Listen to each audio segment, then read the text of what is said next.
Subscribe to Infidelity Tales Lab for more stories. Now let's begin this one. Chapter 1. The Neighbor's Generosity. Mitchell Holder had always considered himself a decent judge of character. After 12 years as a forensic consultant for pharmaceutical litigation, he'd developed an instinct for deception. The slight hesitation before a lie, the overcompensation of false sincerity, the rehearsed quality of manufactured emotion. So when Winfred Krause appeared at his door that Thursday evening with a carefully wrapped package, Mitchell's first instinct was to be polite but cautious. "Mitchell, glad I caught you," Winfred said, his smile wide but somehow not reaching his pale blue eyes.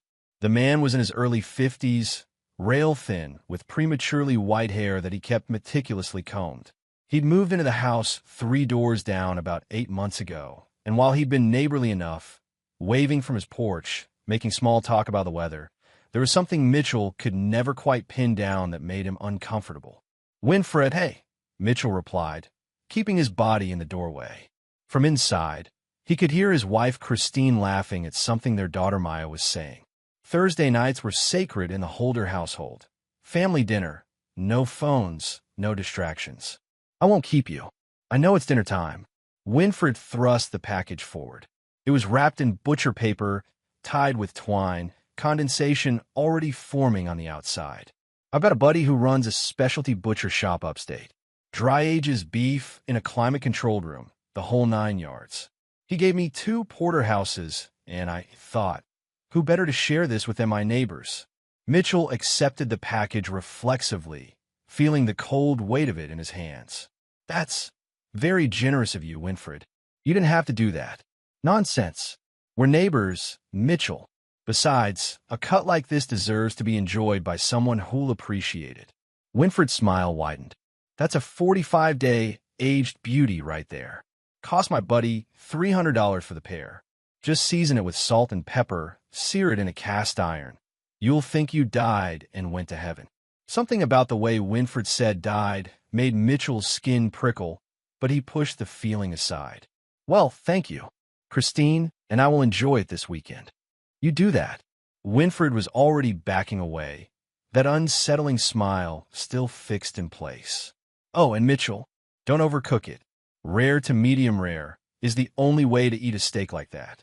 Otherwise, you're just wasting it." After Winfred left, Mitchell stood in the doorway for a moment, looking down at the package. The paper was high quality, professional. Everything about the gift seemed legitimate, yet something gnawed at him. He shook his head, dismissing his paranoia, and headed to the kitchen. "Who was that?" Christine asked, stirring something that smelled like her grandmother's marinara sauce. At 38, she still had the same bright energy that had attracted Mitchell when they'd met at a friend's barbecue 15 years ago. Her auburn hair was pulled back in a ponytail, and she wore one of his old college t-shirts over her jeans. "Winfred from down the street. He brought us a steak." Mitchell unwrapped the package on the counter, revealing a massive porterhouse that did indeed look perfectly aged, deep red with white marbling. The fat cap yellowed with time. "That's nice of him," Christine said, leaning over to look. "Wow, that's a serious piece of meat." "Yeah." Mitchell rewrapped it and put it in the refrigerator. He said it cost his friend $300. "For one steak?" "For 2. He got a pair." Christine laughed. "Well, we're moving up in the world. Maybe we should have him over for dinner sometime." Mitchell closed the fridge and turned to face his wife. "Has he ever struck you as off?" Winfred. Christine considered this while she stirred. "I don't know. He's quiet. Polite." "Why?" "No reason." Mitchell kissed her cheek. "Just my suspicious nature kicking in." "Where's Maya?" "Upstairs pretending to do homework.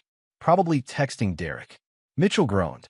Their daughter had just turned 16, and the advent of boyfriends had aged him considerably in the past year.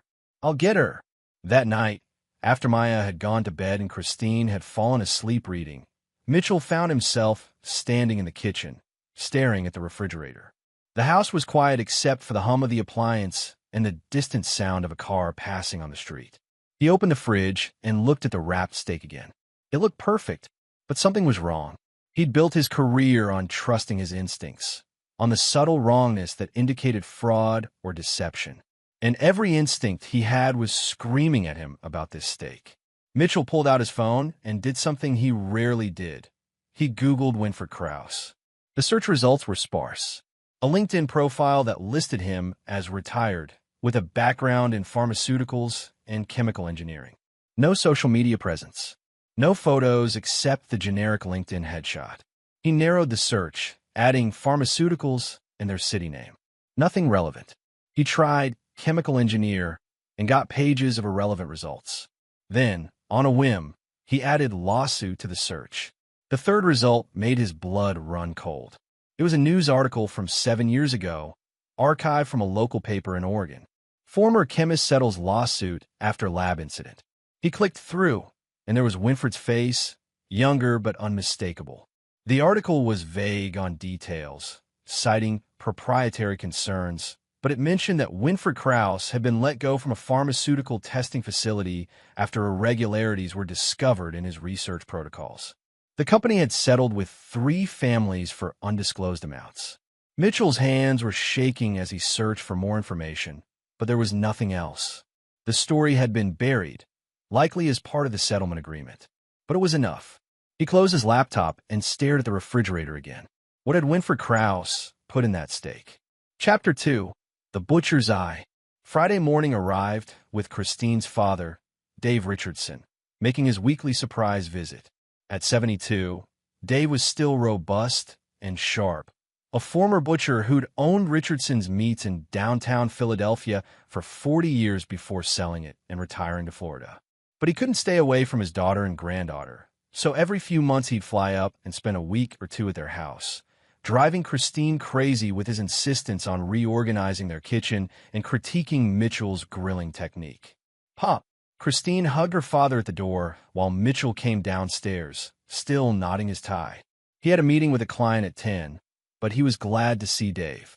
"Dave, good to see you," Mitchell said, shaking his father-in-law's hand. The older man had a grip like a vice, a remnant of decades spent breaking down sides of beef. "Mitchell, you look tired. Christine working you too hard?" Dave's eyes twinkled with mischief. "Just the usual chaos," Mitchell replied. "Let me get my briefcase, and I'll get out of your hair. I'm sure you two have catching up to do." "Actually, I'll put my stuff away and make breakfast," Dave said. "You eaten yet?" "Just coffee," Christine admitted. "Criminal. Go on, Mitchell. We'll save you a plate." Mitchell grabbed his briefcase and headed out, his mind still on the steak in the refrigerator. He decided to throw it away when he got home. Better safe than sorry. But when Mitchell returned that evening, the house was in chaos. He knew something was wrong the moment he pulled into the driveway. Christine's car was there, but so was Dave's rental, parked at an odd angle as if he'd been in a hurry. The front door was unlocked. "Christine," Mitchell called out, dropping his briefcase in the foyer. In the kitchen, he found his wife standing by the counter, her face pale. Dave was on his phone, pacing by the window, his expression grim. "What's wrong?" "That steak," Christine said, her voice shaking. "Dad saw it in the fridge."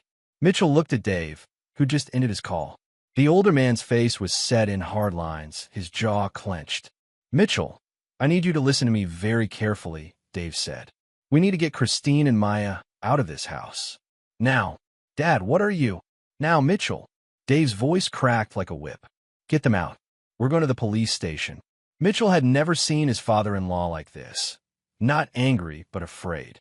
And if Dave Richardson was afraid, something was terribly wrong. "Christine, get Maya," Mitchell said immediately. "Throw some clothes in a bag.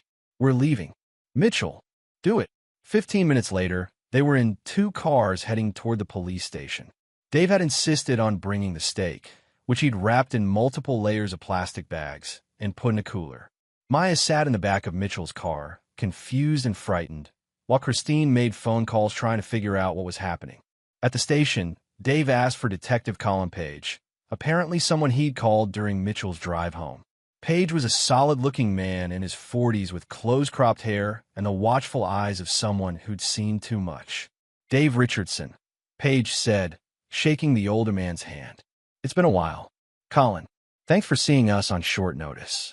You said it was urgent. Something about contaminated meat. Can we go somewhere private? I need to show you something." Page led them to an interview room, and Dave carefully removed the wrapped steak from the cooler and placed it on the table. Even through the layers of plastic, Mitchell could see the deep red meat. "What am I looking at?" Paige asked. Dave pulled out his phone and showed the detective a photo. "This is what it looked like when I found it in my son-in-law's refrigerator this afternoon. Beautiful porterhouse, 45-day dry age. Perfect marbling, perfect color. Everything about it said expensive cut from a reputable butcher." Okay, but here's the thing, Colin. I was a butcher for 40 years. I've seen thousands of cuts of meat, aged hundreds of them myself, and something about this one bothered me. The color was right, the fat was right, but the smell. Dave shook his head. It was off. Not rotten, nothing obvious. Just wrong. "So you think it's spoiled?" "No." Dave pulled out a small flashlight from his pocket, a UV blacklight. "I think it's poisoned. I need to show you something, but you'll want to get your forensics people in here first." Paige studied Dave's face for a long moment, then nodded and left the room. He returned 5 minutes later with a woman in a lab coat and a camera. "This is Dr. Erica Glover, our forensics lead," Paige said. "Dave, show us what you're talking about." Dave carefully unwrapped the steak, keeping on the plastic. In the fluorescent light of the interview room, it looked like any other high-quality cut of meat. Then Dave turned off the lights and clicked on the UV flashlight. Mitchell felt his stomach turn to ice. Under the blacklight, the steak glowed with patches of sickly green fluorescence. Not evenly distributed, but concentrated in areas. The fat cap, certain sections of the meat, as if someone had carefully injected something into specific locations. "Oh my God," Christine whispered. Dr. Glover leaned in, her face serious. "Mr. Richardson, where did you say this came from?" "My neighbor gave it to me," Mitchell said, his voice hollow. "Yesterday evening. Said it was a gift." "Dave, what are we looking at?" Paige asked. "I don't know exactly," Dave said, "but in my 40 years as a butcher, I've never seen meat fluoresce under blacklight like this unless it was contaminated with something toxic. Some industrial chemicals glow under UV. So do certain biological compounds. This isn't natural aging, Colin. Someone put something in this meat." Dr. Glover was already taking photos, her movements precise and professional. "We'll need to run a full toxicology panel. This could be anything from pesticides to heavy metals to, well, we won't speculate until we have results." Mitchell felt Christine grip his hand. He looked at his wife, saw the fear in her eyes, and then looked at Maya, who was crying silently. Someone had tried to poison his family, and Mitchell knew exactly who. Chapter 3. Beneath the Surface. The investigation moved quickly once Dr. Glover confirmed the presence of unusual compounds in the steak. By Monday morning, Mitchell sat in Detective Page's office, reviewing everything they'd learned about Winfred Krause and what he'd learned on his own. "Your neighbor has quite a history," Page said, sliding a thick folder across his desk. "Winfred James Krause, age 53, Ph.D. in biochemistry from MIT, worked in pharmaceutical research for 20 years. And you were right to be suspicious. He's been involved in 3 major incidents, though only one resulted in charges." Mitchell opened the folder, his anger growing with each page. "Tell me." First incident was 12 years ago in Massachusetts. He was working for a pharmaceutical testing facility when 3 lab animals died unexpectedly. The company investigated internally, found evidence that Krause had been running unauthorized experiments using compounds that weren't approved for testing. He was fired, but not charged. The company buried it to avoid bad publicity. Let me guess. The families who sued were the lab techs who got exposed. Close. 1 lab tech, 2 security guards who entered the contaminated area. All 3 developed neurological symptoms consistent with organophosphate poisoning. They settled for a combined $2.3 million, with strict NDAs attached. What was the second incident? Page's expression darkened. 5 years ago in Oregon, Krause was working as a private consultant for a biotech startup. A rival company CEO got sick at a conference where Krause was present. Severe poisoning, nearly died. The CEO claimed someone tampered with his food, but there was no direct evidence linking Krause. However, the investigation revealed that Krause had purchased several exotic compounds in the weeks prior, including some that matched the victim's toxicology report. Why wasn't he charged? Insufficient evidence. The compounds were commercially available. Krause had a legitimate reason for purchasing them for his consulting work, and there was no proof he'd been near the CEO's food. The case went cold. Mitchell's hands tightened on the folder. And now he's living 3 doors down from me, giving my family poisoned meat. We're running a full analysis on the steak, Page said. Dr. Glover thinks it's some kind of synthetic compound, possibly designed to break down slowly in the body and mimic natural illness. If your family had eaten it, we'd have gotten sick, maybe died, and it would have looked like food poisoning or natural causes. Exactly. The question is, why? Did you know Krause before he moved to your neighborhood? Never met him until he showed up at my door 8 months ago. Mitchell paused. But I need to tell you something. I'm a forensic consultant. I work on pharmaceutical litigation cases. Page's eyes narrowed. What kind of cases? I analyze financial records, research practices, clinical trial data, anything that might indicate fraud or misconduct. Usually, I'm working for plaintiffs' attorneys, helping them build cases against pharmaceutical companies. And have you ever worked on a case involving Winfred Krause? Not directly, but I've worked on 3 cases in the past 5 years involving companies that Krause had ties to. One of them, Bridgeport Pharmaceutical, I helped the plaintiffs prove that they'd falsified clinical trial data. The company settled for $45 million, and several executives went to prison. Page leaned back in his chair. When was this? The settlement was finalized about 10 months ago, right before Krause moved to my neighborhood. Bingo, Page said quietly. Did Krause work for Bridgeport? Not directly, but according to the documents I reviewed, he was a paid consultant during the time period when the fraud occurred. His name came up in about 20 emails, always CC'd on reports about the trials. He was never charged because we couldn't prove he knew about the falsified data. But if his consulting income depended on those contracts, and you destroyed the company, he lost a major source of revenue, Mitchell finished. And maybe he blamed me. Page pulled out his phone and made a call. I need a warrant for 847 Maple Drive, registered to Winfred Krause. Suspected attempted poisoning, possible serial offenses. Yes, I'll hold. While they waited, Mitchell's mind raced. Winfred hadn't just moved to his neighborhood by chance. He'd been planning this. But for how long? And how had he known where Mitchell lived? Detective, there's something else, Mitchell said. Winfred told me the steak came from a friend's butcher shop upstate. But if he's poisoning people, he wouldn't risk involving a real butcher who might notice something wrong with the meat. You think he aged and prepared it himself? I think we'll find equipment in his house. A climate-controlled room, aging racks, maybe even a butcher's setup. He would have needed to practice to make it look legitimate. And if he's been doing this for years? Page's expression turned grim. There might be other victims. The warrant came through within 2 hours, and by Tuesday afternoon, the police had executed a search of Winfred Krause's house. What they found confirmed Mitchell's worst fears and revealed something even more sinister.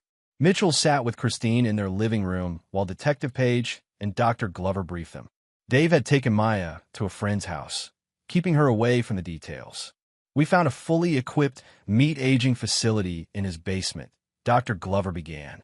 Climate-controlled, professional-grade equipment, the whole setup. But we also found something else, a laboratory. He was synthesizing his own poisons, Page continued. We found at least 12 different compounds, all carefully labeled with formulas and dosages. Some were commercial chemicals, others were custom-made. And we found records. Christine's hand found Mitchell's. Records of what? Experiments, Dr. Glover said softly. He kept detailed notes on effects, symptoms, time to onset, time to death. He tested on animals first. We found remains in his backyard. But the notes suggest he moved to human subjects about 4 years ago. How many? Mitchell asked, though he wasn't sure he wanted to know. Based on the records, at least 7 people in 4 different states.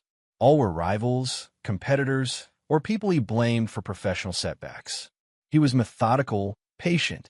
He'd move to a new location, establish himself as a neighbor or acquaintance, then strike when the opportunity presented itself.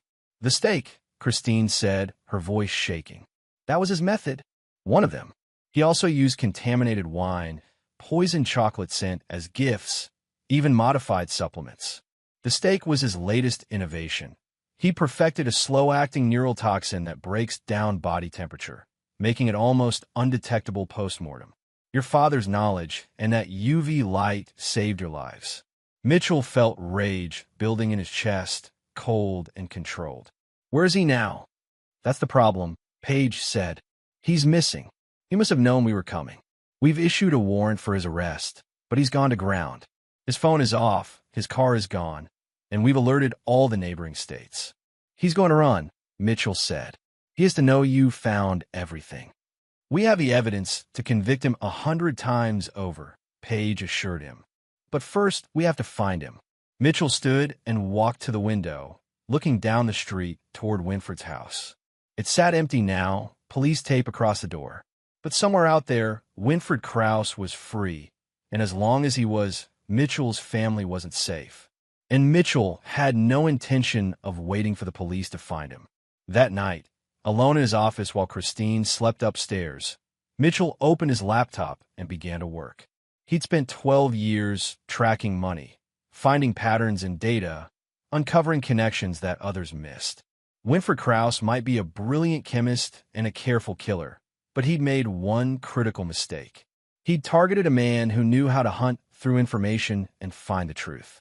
And Mitchell was going to use every skill he had to make sure Winfred Krause paid for what he'd tried to do. Chapter 4. Following the Money. 3 days after the police raid, Mitchell sat in his home office, surrounded by monitors, documents, and enough coffee to power a small city. He'd taken a leave of absence from work, telling his clients he had a family emergency, which was true, though not in the way they'd imagined. Christine had wanted him to let the police handle it, but they both knew the system had failed to stop Winfred before. 7 victims across 4 states, and the man had never spent a day in jail. That was going to change. Mitchell's specialty was following money, and everyone left a trail, especially someone who'd been moving from state to state, setting up elaborate staging grounds, and purchasing exotic chemicals. The police had Winfred's bank records, but they were looking for his current location. Mitchell was looking for his pattern. He started with the Bridgeport pharmaceutical connection. Winfred had been a consultant there, and Mitchell had all the financial records from his previous investigation. He cross-referenced Winfred's known addresses with the timeline of the company's fraud, building a picture of a man who'd been more deeply involved than anyone had realized. Winfred hadn't just been a consultant. He'd been the architect of the fraudulent research protocols. Mitchell found email chains buried in the discovery documents that showed Winfred coaching the research team on how to manipulate data, how to make dangerous side effects appear less severe, how to fast-track approval by focusing on favorable outcomes. He'd been careful, always staying one step removed, never signing anything directly incriminating. But he'd been paid well, very well. Mitchell traced the payments through 3 shell companies, following the money until he found pattern. Every 3 months, Winfred received a wire transfer of exactly $47,500, just under the $50,000 threshold that triggered additional IRS scrutiny. The payments had continued for 2 years, totaling over $800,000. Then the investigation had started, and the payments stopped. Mitchell leaned back in his chair, seeing the full picture now. Winfred had been living large on his consulting income, probably spending it as fast as it came in. When Bridgeport went down and the money dried up, he'd been left with expensive tastes and no legitimate way to maintain them. His professional reputation was destroyed. No company would touch him after the scandal. So he turned to revenge, methodically targeting everyone he blamed for his downfall. But revenge didn't pay the bills. Mitchell opened a new search, looking for any financial activity tied to Winfred's known aliases. The police had found 3 fake IDs in his house, all with different names, but Winfred's photo. Mitchell ran each name through every database he had access to, looking for bank accounts, credit cards, utility bills, anything. He found it at 3 a.m. One of the aliases, William J.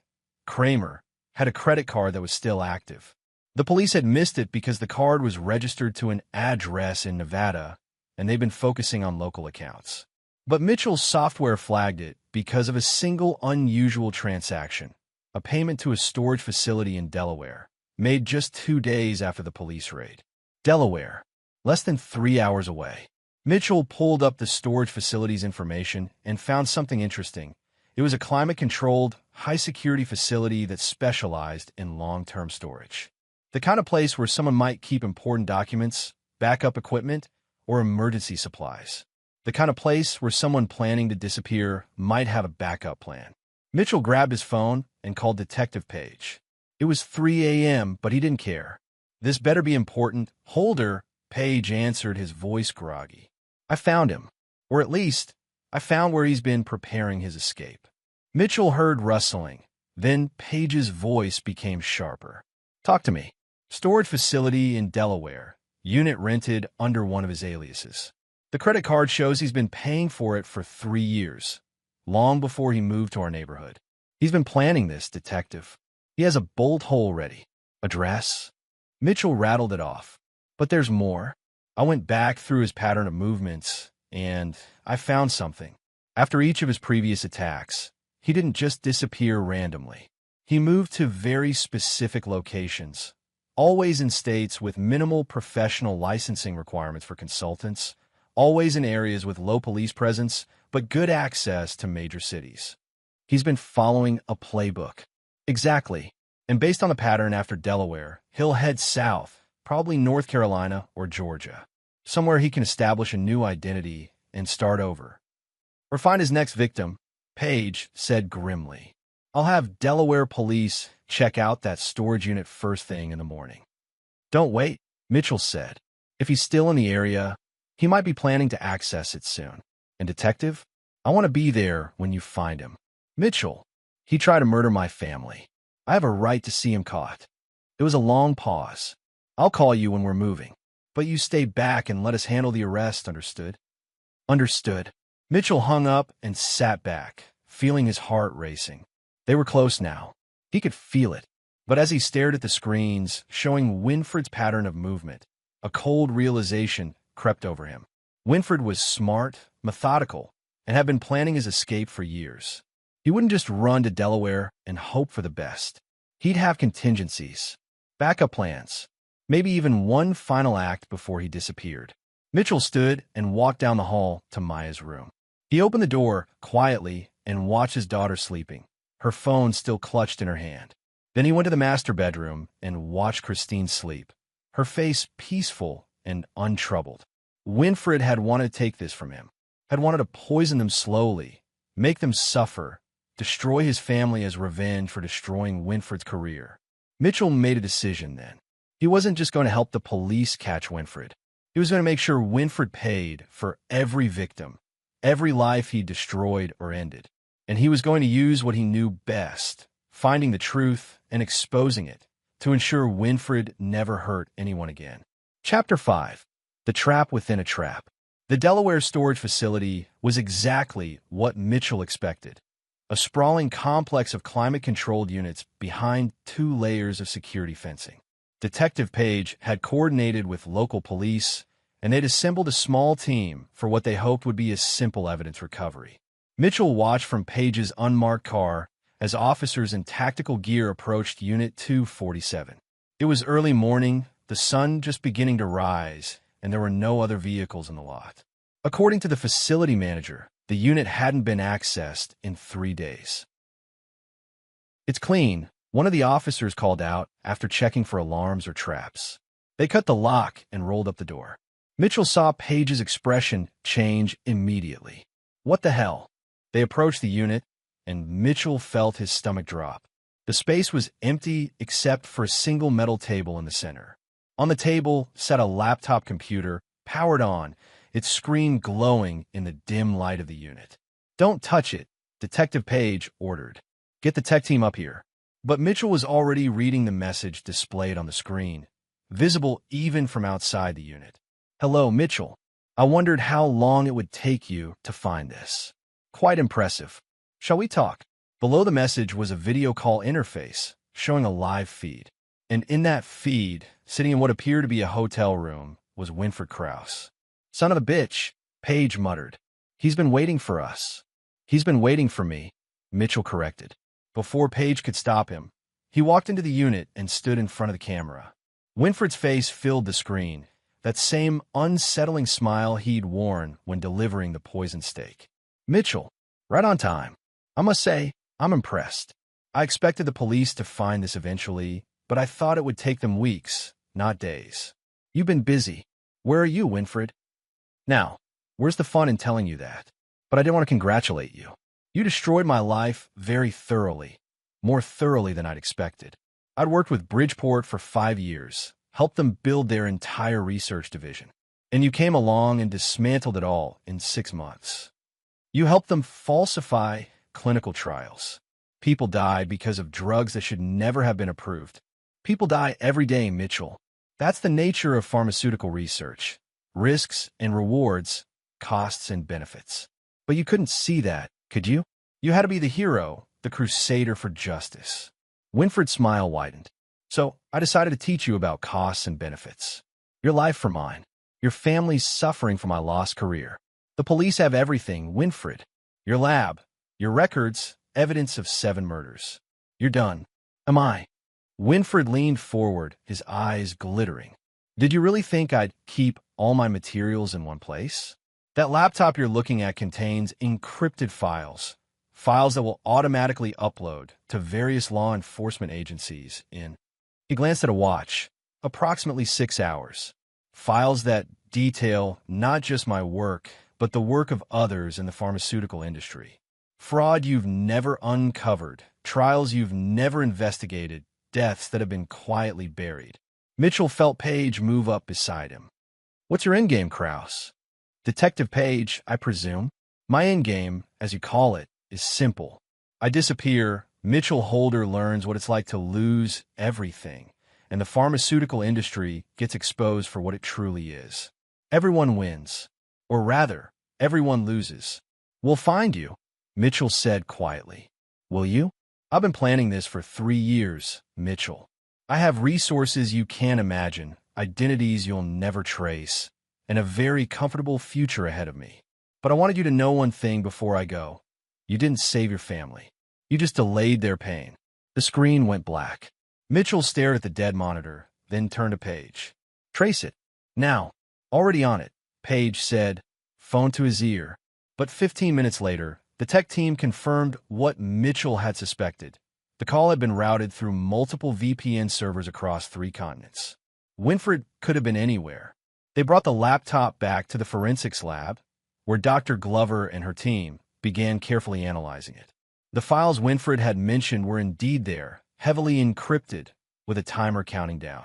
Can you stop the upload? Mitchell asked. We can try, Dr. Glover said, but this is sophisticated encryption. Military grade. If we try to force it, we might trigger the upload early or corrupt the files entirely. What's in them? Without decryption? No way to know. But based on the file sizes and structure, it's a massive data dump. Thousands of documents, emails, research files. Mitchell thought about Winfred's threat. The man had spent 20 years in pharmaceutical research, working with dozens of companies. If he'd been collecting evidence of fraud all that time, the files could bring down entire corporations. Or it could be a bluff, one final attempt to maintain control. Let it upload, Mitchell said suddenly.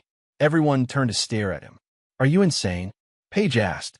If there's sensitive information in there, then it deserves to come out, Mitchell interrupted. Winfred thinks he's playing one last game, that he can use this information to hurt people. But what if we let him? What if we let those files go public, and we use them to track where he sent them from? Dr. Glover caught on first. If he's confident enough to let the files upload, he might not be routing through VPNs for the actual transfer. He'll want to verify they arrived intact, maybe even watch the fallout in real time, which means a direct connection. Page finished. Mitchell, that's actually brilliant. But we need approval from a lot of people before we let potentially damaging information go public. Then get approval. We have 6 hours. The next few hours were a flurry of activity. Page worked the phones, getting authorization from the FBI, the Justice Department, and a judge who was initially skeptical but became convinced when Page explained the potential to catch a serial killer. Meanwhile, Mitchell worked with Dr. Glover's team to set up monitoring software that would trace any connection the laptop made during the upload. While they worked, Mitchell called Christine. "Hey," she answered immediately. "Please tell me you're not doing anything dangerous. I'm at a police forensics lab. Pretty safe." "Mitchell, we're close, Chris. Really close. But I need you and Maya to stay with your parents for another few days.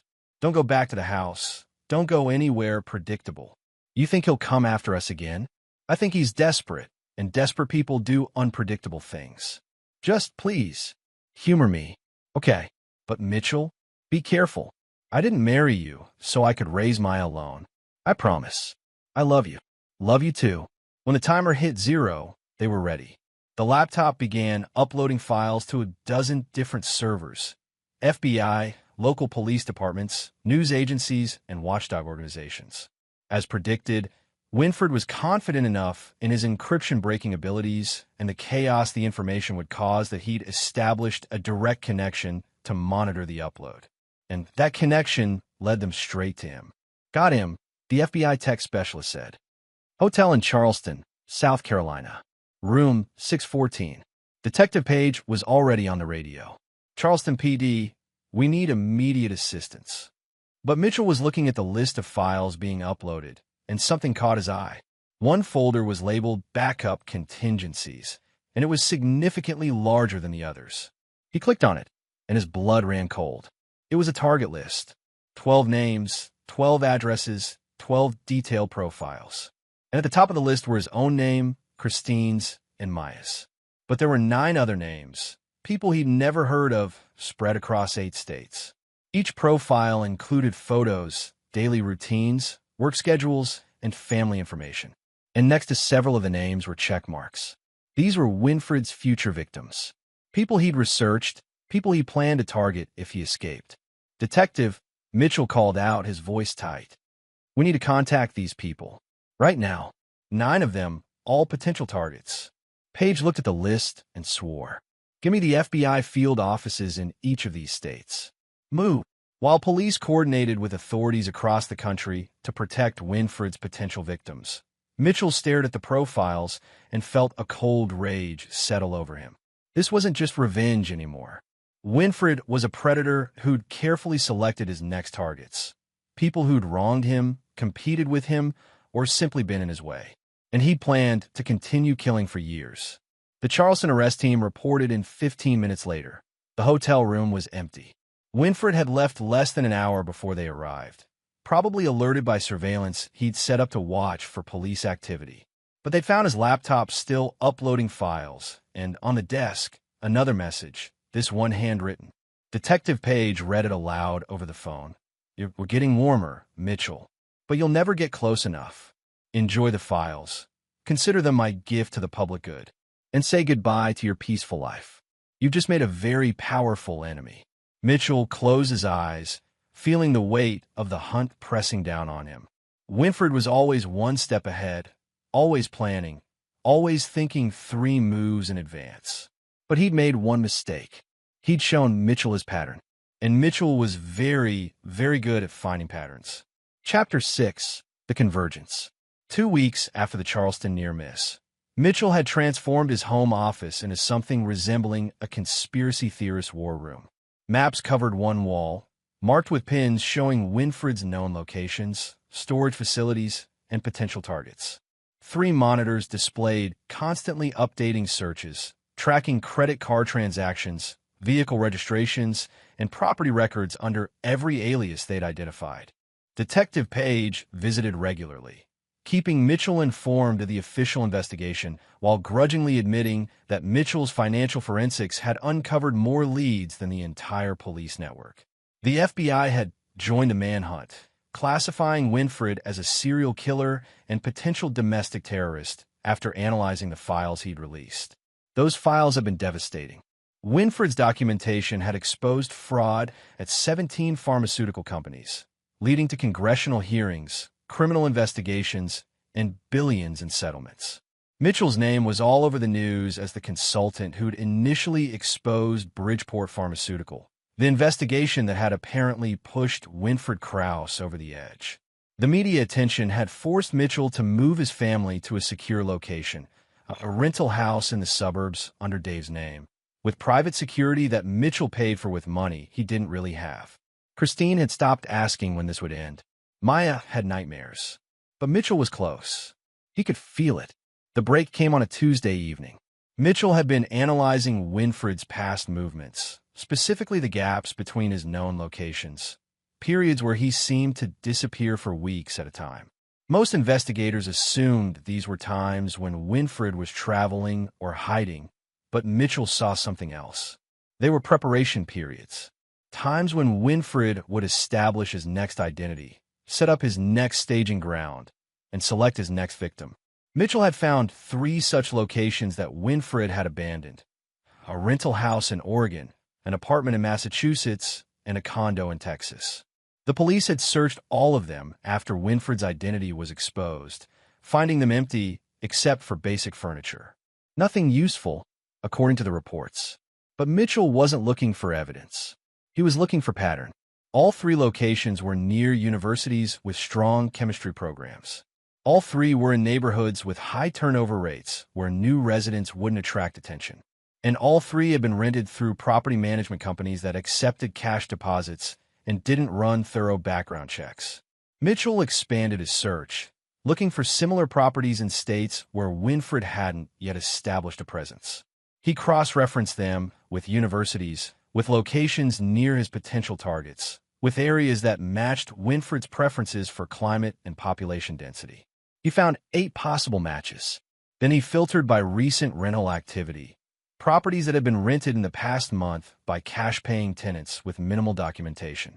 3 properties remained: 1 in Virginia, 1 in Georgia, 1 in Tennessee.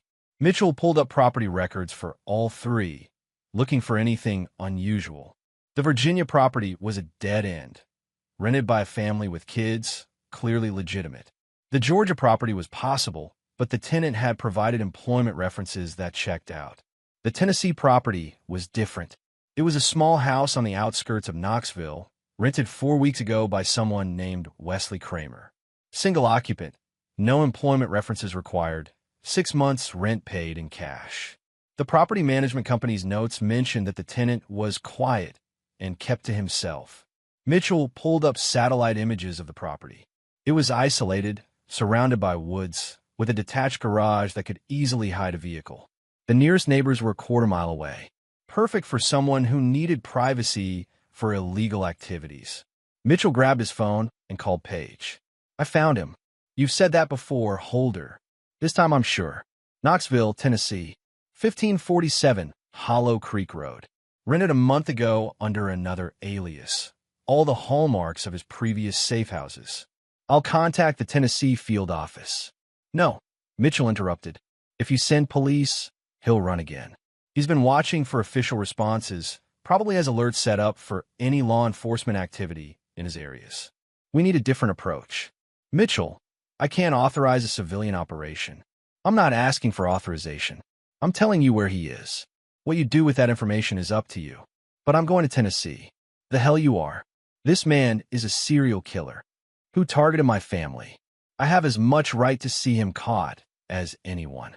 Mitchell took a breath, forcing calm into his voice. "Detective, I'm not talking about vigilante justice. I'm talking about doing what I do best, gathering information. I'll watch the house, confirm it's him, and then I'll call you. By then, you'll have Tennessee authorities ready to move." There was a long pause. 24 hours, Paige finally said.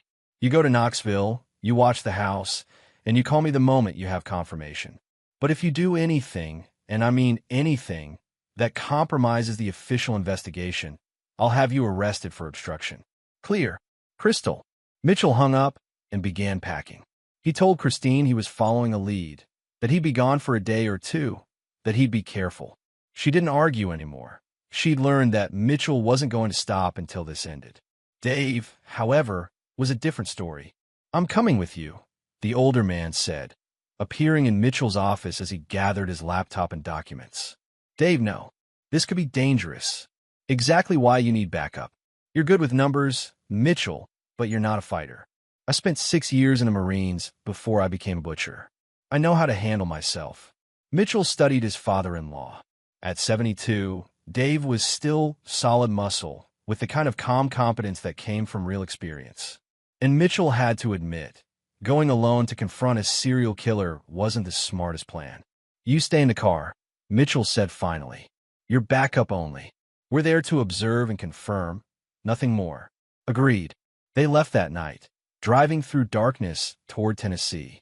Mitchell used the time to brief Dave on everything he'd learned about Winfred, his methods, his psychology, his escape patterns. By the time they reached Knoxville, both men had a clear picture of who they were dealing with. The house on Hollow Creek Road was exactly as Mitchell had imagined. Small, nondescript, with overgrown grass and windows covered with heavy curtains. A silver sedan was parked in the detached garage, visible through a gap in the door. Mitchell and Dave parked a quarter-mile away, tucked behind a cluster of trees with a clear view of the property. The sun was rising, painting the sky in shades of orange and pink. Now what? Dave asked. Now we wait. They waited for 6 hours. Around noon, the front door opened, and a figure emerged. Even at a distance, Mitchell recognized Winfred's distinctive walk, slightly hunched, purposeful but unhurried. He was carrying 2 bags of garbage. Mitchell grabbed his camera and zoomed in, taking dozens of photos. Winfred's face was clearly visible, no attempt at disguise. He looked relaxed, confident. He thought he was safe. After disposing of the garbage, Winfred went back inside. Mitchell reviewed the photos, confirming every detail, then called Detective Page. It's him. 1547, Hollow Creek Road, Knoxville. I have photographic confirmation. Stay put. I'm contacting Tennessee now. They'll have a team there within 2 hours. We'll be here. Mitchell hung up and settled in to wait. Beside him, Dave was quiet, his eyes never leaving the house. What happens when they arrest him? Dave asked. Trial. He'll go to prison for the rest of his life. And if he doesn't? Mitchell didn't answer, because they both knew what Dave was really asking. What if Winfred escaped again? What if the legal system failed, like it had failed 7 other victims? They sat in silence, watching the house, waiting for justice to arrive. But in the back of his mind, Mitchell was already considering contingencies. Because if Winfred Krause somehow slipped through the system's fingers again, Mitchell had learned something important over these past weeks. He learned that he was capable of far more than just analyzing numbers and following money. He learned that when someone threatened his family, he would do whatever it took to stop them. And if the law couldn't stop Winfred Krause, then Mitchell would find another way. Chapter 7. The Endgame. The Tennessee authorities arrived exactly 2 hours later. 3 unmarked cars that took up positions around the property. Detective Page had coordinated with Special Agent Darnell Bridges from the FBI's Knoxville office, and Mitchell watched from his vantage point as they prepared to execute the arrest warrant. But something was wrong. Mitchell felt it in his gut, that same instinct that had warned him about the poison steak. The operation was too smooth, too visible. Despite their unmarked cars, a trained observer, and Winfred was certainly that, would spot the coordination, the professional movements, the way the agents communicated. Dave, get ready to move, Mitchell said quietly. What's wrong? I don't know yet, but something's off. Agent Bridges gave the signal, and the arrest team moved toward the house. Front door, back door, windows, textbook approach. Mitchell heard the loudspeaker. Winfred Krause, this is the FBI. Come out with your hands up. Nothing. The team breached the door and swept through the house. Mitchell watched through binoculars as they cleared room after room. Then Agent Bridges emerged, his expression grim. He was talking into his radio, shaking his head. Mitchell's phone rang. He's gone, Detective Page said. House is empty. Looks like he's been gone for hours. That's impossible. I saw him at noon. Are you sure it was him? Mitchell pulled up the photos on his camera, zooming in on the face. It was definitely Winfred. Same features, same build, same distinctive walk. Then he looked closer at the background of one photo at the window behind Winfred as he'd walked to the garbage cans. There was something in that window, a faint glow that looked like a screen, a computer monitor. Son of a bitch, Mitchell breathed. It's a deep fake. He set up a camera system and a projector. What I saw was a recorded image being projected behind the window. He was never here. Then where the hell is he? Mitchell's mind raced. Winfred had known they'd find this location eventually. He'd wanted them to find it, wanted them to waste resources on another empty safe house while he what? Mitchell thought about Winfred's pattern, his psychology. The man was a narcissist who needed to prove his superiority. He'd released the pharmaceutical files to cause chaos, to show the world what he was capable of. He'd led them on a chase across multiple states, always staying one step ahead. But none of that was his endgame. His endgame was revenge against Mitchell. "He's going after my family," Mitchell said, already running toward his car. "Mitchell, your family is in a secure location. He's had weeks to find them. Dave, we need to move." They were in the car and speeding back toward Pennsylvania before Agent Bridges could stop them. Mitchell called Christine's number. It rang 4 times before going to voicemail. He tried Maya. Same result. "Dave, call your wife." Dave pulled out his phone, but before he could dial, Mitchell's phone rang with a number he didn't recognize. He answered, putting it on speaker. "Hello, Mitchell." Winfred's voice was calm, almost pleasant. "By now, you've realized that the house in Tennessee was a decoy. Clever of you to spot it so quickly. I really have underestimated your capabilities. Where are they?" "Your family is safe. For now. In fact, they're right where you left them. That charming rental house under your father-in-law's name. Did you really think I couldn't track a simple property rental? I've been watching them for days, Mitchell. Watching your wife take your daughter to school, watching them go grocery shopping, watching them sleep at night." Mitchell's hands tightened on the steering wheel. "If you touch them, you'll what? You're 5 hours away at least. And I'm already inside the house. Your private security is very good, but not good enough to stop someone who knows how to synthesize a sedative gas that works through ventilation systems." Mitchell felt his blood turn to ice. "What do you want?" "What I've always wanted, for you to understand loss. You destroyed my career, my reputation, my entire life. So I'm going to destroy yours. Your wife and daughter won't die quickly, Mitchell. That would be too merciful. Instead, they're going to become my final masterpiece, test subjects for compounds I've been developing for years. You'll watch them deteriorate slowly, knowing that every moment of their suffering is because of you." "You're insane." "No, I'm brilliant, and I'm patient, and I'm already in control." There was a pause. Then Winfred's voice became businesslike. "You have one chance to save them. Come to the house alone. No police, no FBI, no backup. If I see anyone else, I'll release the gas immediately. You have 2 hours from now." The line went dead. Dave was already calling his wife, while Mitchell pulled up the security company's number. The call connected to their monitoring center. "This is Mitchell Holder, account 7743. I need an immediate welfare check on my property." "One moment, sir." There was typing, then a concerned pause. "Mr. Holder, our system shows the house alarm was disabled about 30 minutes ago using your wife's code." "She didn't disable it. Someone's in the house. Send everyone you have and call the police." "Sir, our contract specifies." "Send them now." Mitchell hung up and called Detective Page, explaining the situation while driving 20 miles over the speed limit. Page promised to coordinate with local police, but they both knew it would take time to organize a proper response. Time Mitchell didn't have. "Dave, I need you to listen to me very carefully," Mitchell said. "When we get to the house, you're going to stay in the car and wait for the police." "Like hell I am. Winfred wants me to come alone. If he sees you, he'll kill them. But I have a plan, and I need you to execute it exactly the way I tell you." Mitchell explained quickly, his mind working through possibilities and contingencies. It was risky, borderline insane, but it was the only way to save his family and stop Winfred permanently.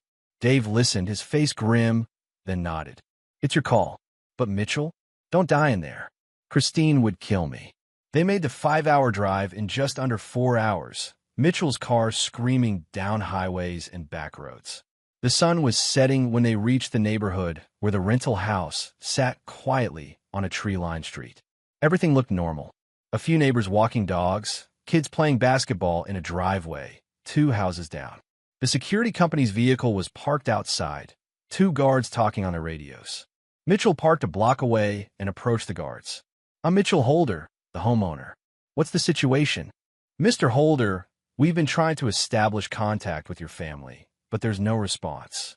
We haven't entered the premises because protocol requires police presence for potential hostage situations. Units are en route.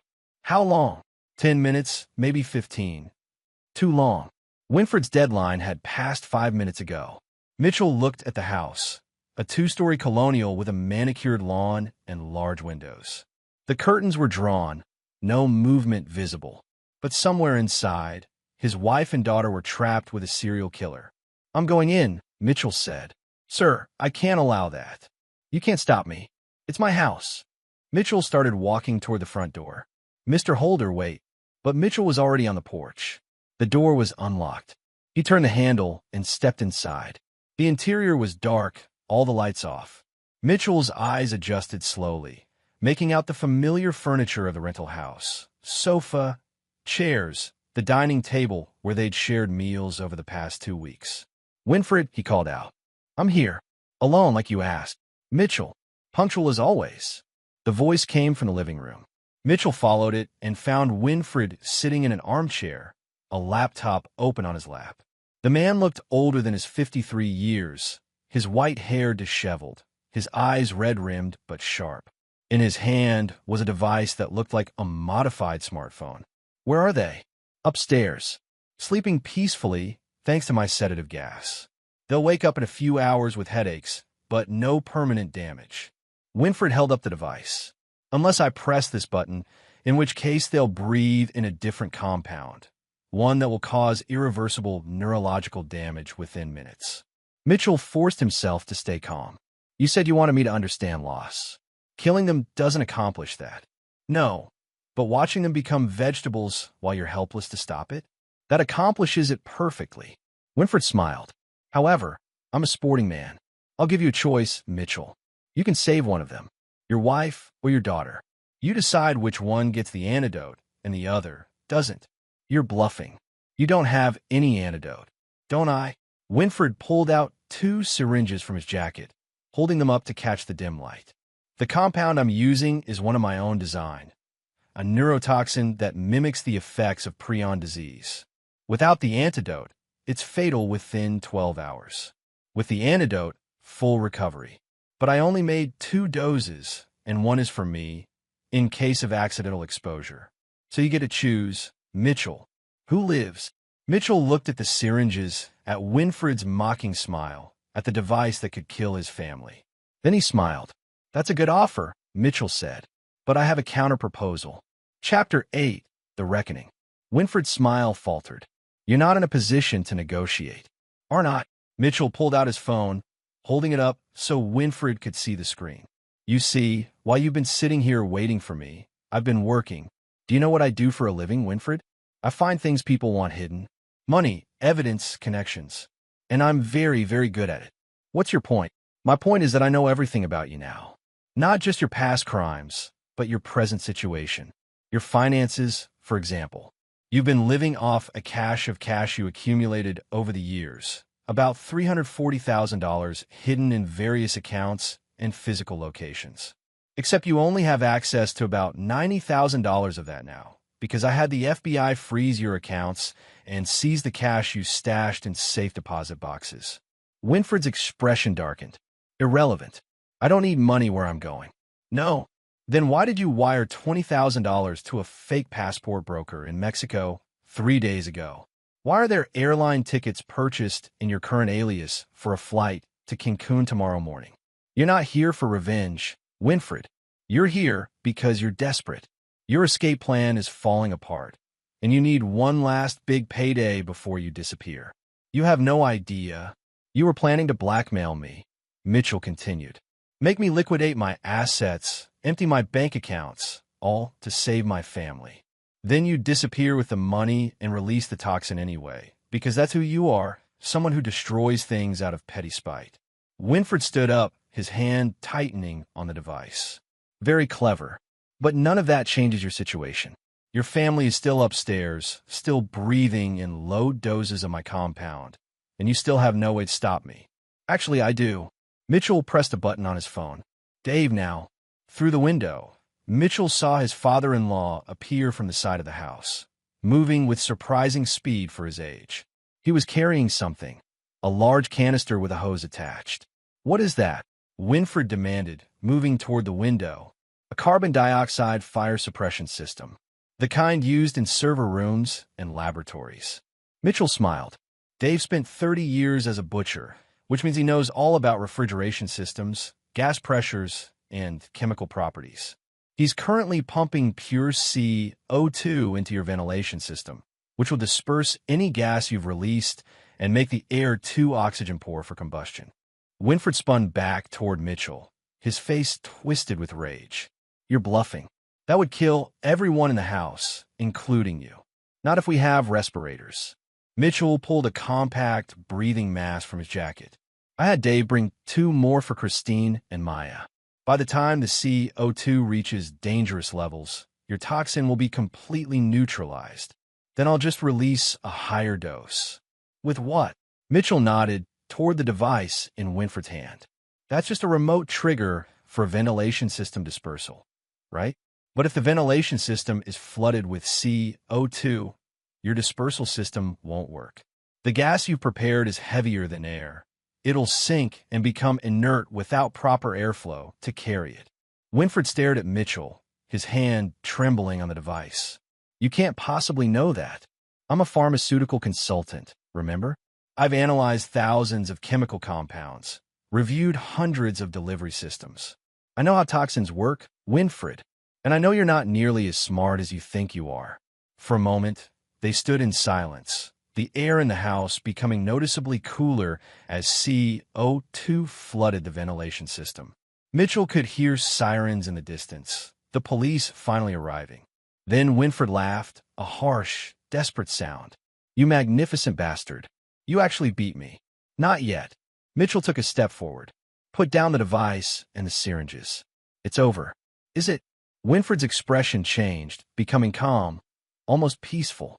"You know, Mitchell, I really did create a neurotoxin, and I really did expose your family to it. But I lied about one thing. There is no antidote. These syringes," he held them up, "just saline solution. Your wife and daughter are already dying, and there's nothing you can do to stop it." Mitchell felt his world tilt. "You're lying. Am I? Or are you willing to bet your family's lives on that assumption?" Winfred pocketed one syringe and held up the other. "But you know what? I'm feeling generous. This really is an antidote. One dose enough for one person. So make your choice, Mitchell. Who do you save?" Before Mitchell could respond, there was a sound from upstairs, a cough, then movement. Christine appeared at the top of the stairs, wearing one of the respirator masks Dave had provided, with Maya behind her, also masked. "Hey, honey," Christine said, her voice muffled by the mask. "Dave called and told me to put these on. Said something about gas." Mitchell felt relief flood through him, so intense it nearly buckled his knees. They were okay. They were awake and okay. Winfred stared at them, his face going pale. No, that's impossible. The sedative should have kept them unconscious for hours." "You mean the sedative?" Dave appeared in the doorway behind Winfred, holding a small gas canister. "Found it connected to the vents in the basement. Good thing I shut it off before it could do any real damage." Winfred spun around, and Mitchell saw the exact moment the man realized he'd lost. All his planning, all his preparation, all his careful manipulation, undone by a 72-year-old former butcher and a forensic accountant. "Put down the syringe, Winfred," Mitchell said quietly. "It's over." "No." Winfred's hand shook as he held up the syringe. "No, I'm not going to prison. I'm not going to rot in a cell while people like you walk free. If I can't win, then nobody wins." He jabbed the syringe into his own neck and pressed the plunger. "No." Mitchell lunged forward, but it was too late. Winfred crumpled to the floor, convulsing, foam forming at his mouth. Mitchell grabbed his phone and called 911, shouting for an ambulance, but even as he did, he knew it was futile. Whatever Winfred had injected himself with was fast-acting and lethal. Detective Page burst through the door, his gun drawn, followed by a swarm of police officers. They secured the scene, called for paramedics, but there was nothing to be done. Winfred Krause died on the floor of Mitchell's rental house, a victim of his own poisoned revenge. Chapter 9. The Aftermath. 3 months later, Mitchell stood in his backyard, watching Maya help Christine plant tomatoes in their garden. They'd moved back home after the house had been thoroughly inspected and declared safe. The security system had been upgraded, and Mitchell had installed enough cameras and sensors to monitor a military base. But slowly, life was returning to normal. The forensic analysis of Winfred's compounds had confirmed several things. The sedative gas was real and had been detected in the house's ventilation system, but Dave had indeed shut it off before it could affect anyone. The neurotoxin Winfred had threatened to release was actually a complex cocktail of chemicals that would have caused severe flu-like symptoms, but nothing permanent. More psychological warfare than actual poison. And the syringe Winfred had injected himself with? That had contained a genuine lethal toxin, one he'd apparently kept as his final insurance policy. The medical examiner's report called it one of the most potent synthetic poisons ever encountered. Winfred Krause had killed himself rather than face justice, taking his secrets and his twisted intelligence to the grave. The FBI's investigation into Winfred's files had led to the indictment of dozens of pharmaceutical executives and the shutdown of several fraudulent research operations. Mitchell had been called to testify before Congress, where he'd explained how Winfred's documentation had exposed systemic corruption in the drug approval process. Some media outlets had tried to paint Winfred as a whistleblower, a tragic figure driven to extremes by corporate injustice. But Mitchell made sure everyone knew the truth. Winfred was a serial killer who'd murdered at least 7 people and attempted to kill many more. His whistleblowing was just another attempt to cause chaos and pain. Mitchell, Dave appeared beside him, holding 2 beers. Thought you could use this. Mitchell accepted the bottle gratefully. Thanks for the beer and for everything else. You save your family, not me. We save them together. If you hadn't figured out that ventilation system, if you hadn't been there as backup, Dave raised his beer. To backup, and to being the kind of paranoid bastards who check for gas leaks. They clinked bottles and drank. What happens now? Dave asked. Back to normal consulting work? Actually, the FBI has been asking me to join their financial crimes unit, analyzing pharmaceutical fraud, tracking money for drug trafficking operations, that sort of thing. Better pay, better benefits, and I'd be doing something that matters. You be good at it. Maybe.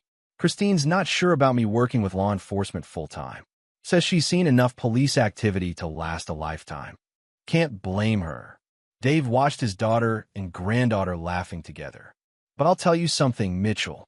When Winfred gave you that stake, he thought he was targeting a paper pusher who'd crumble under pressure. He had no idea he was up against someone who'd fight like hell to protect his family. You didn't just survive him. You outsmarted him, outmaneuvered him, and beat him at his own game. We beat him, Mitchell corrected. You spotted the poison in the first place. Details. Dave smiled. The point is, you're not just a forensic consultant, Mitchell. You're a hunter, and the world needs more hunters willing to go after predators like Winfred Krause. Mitchell thought about that while they stood in comfortable silence. He'd spent his career finding hidden truths, exposing fraud, bringing justice through spreadsheets and data analysis. But the past 3 months had shown him something else. He was capable of more than he'd ever imagined. He could plan, adapt, fight when necessary, and do whatever it took to protect the people he loved. Maybe Dave was right. Maybe it was time to use those skills more directly. Hey, Dad, Mitchell. Christine called from the garden. Come help us.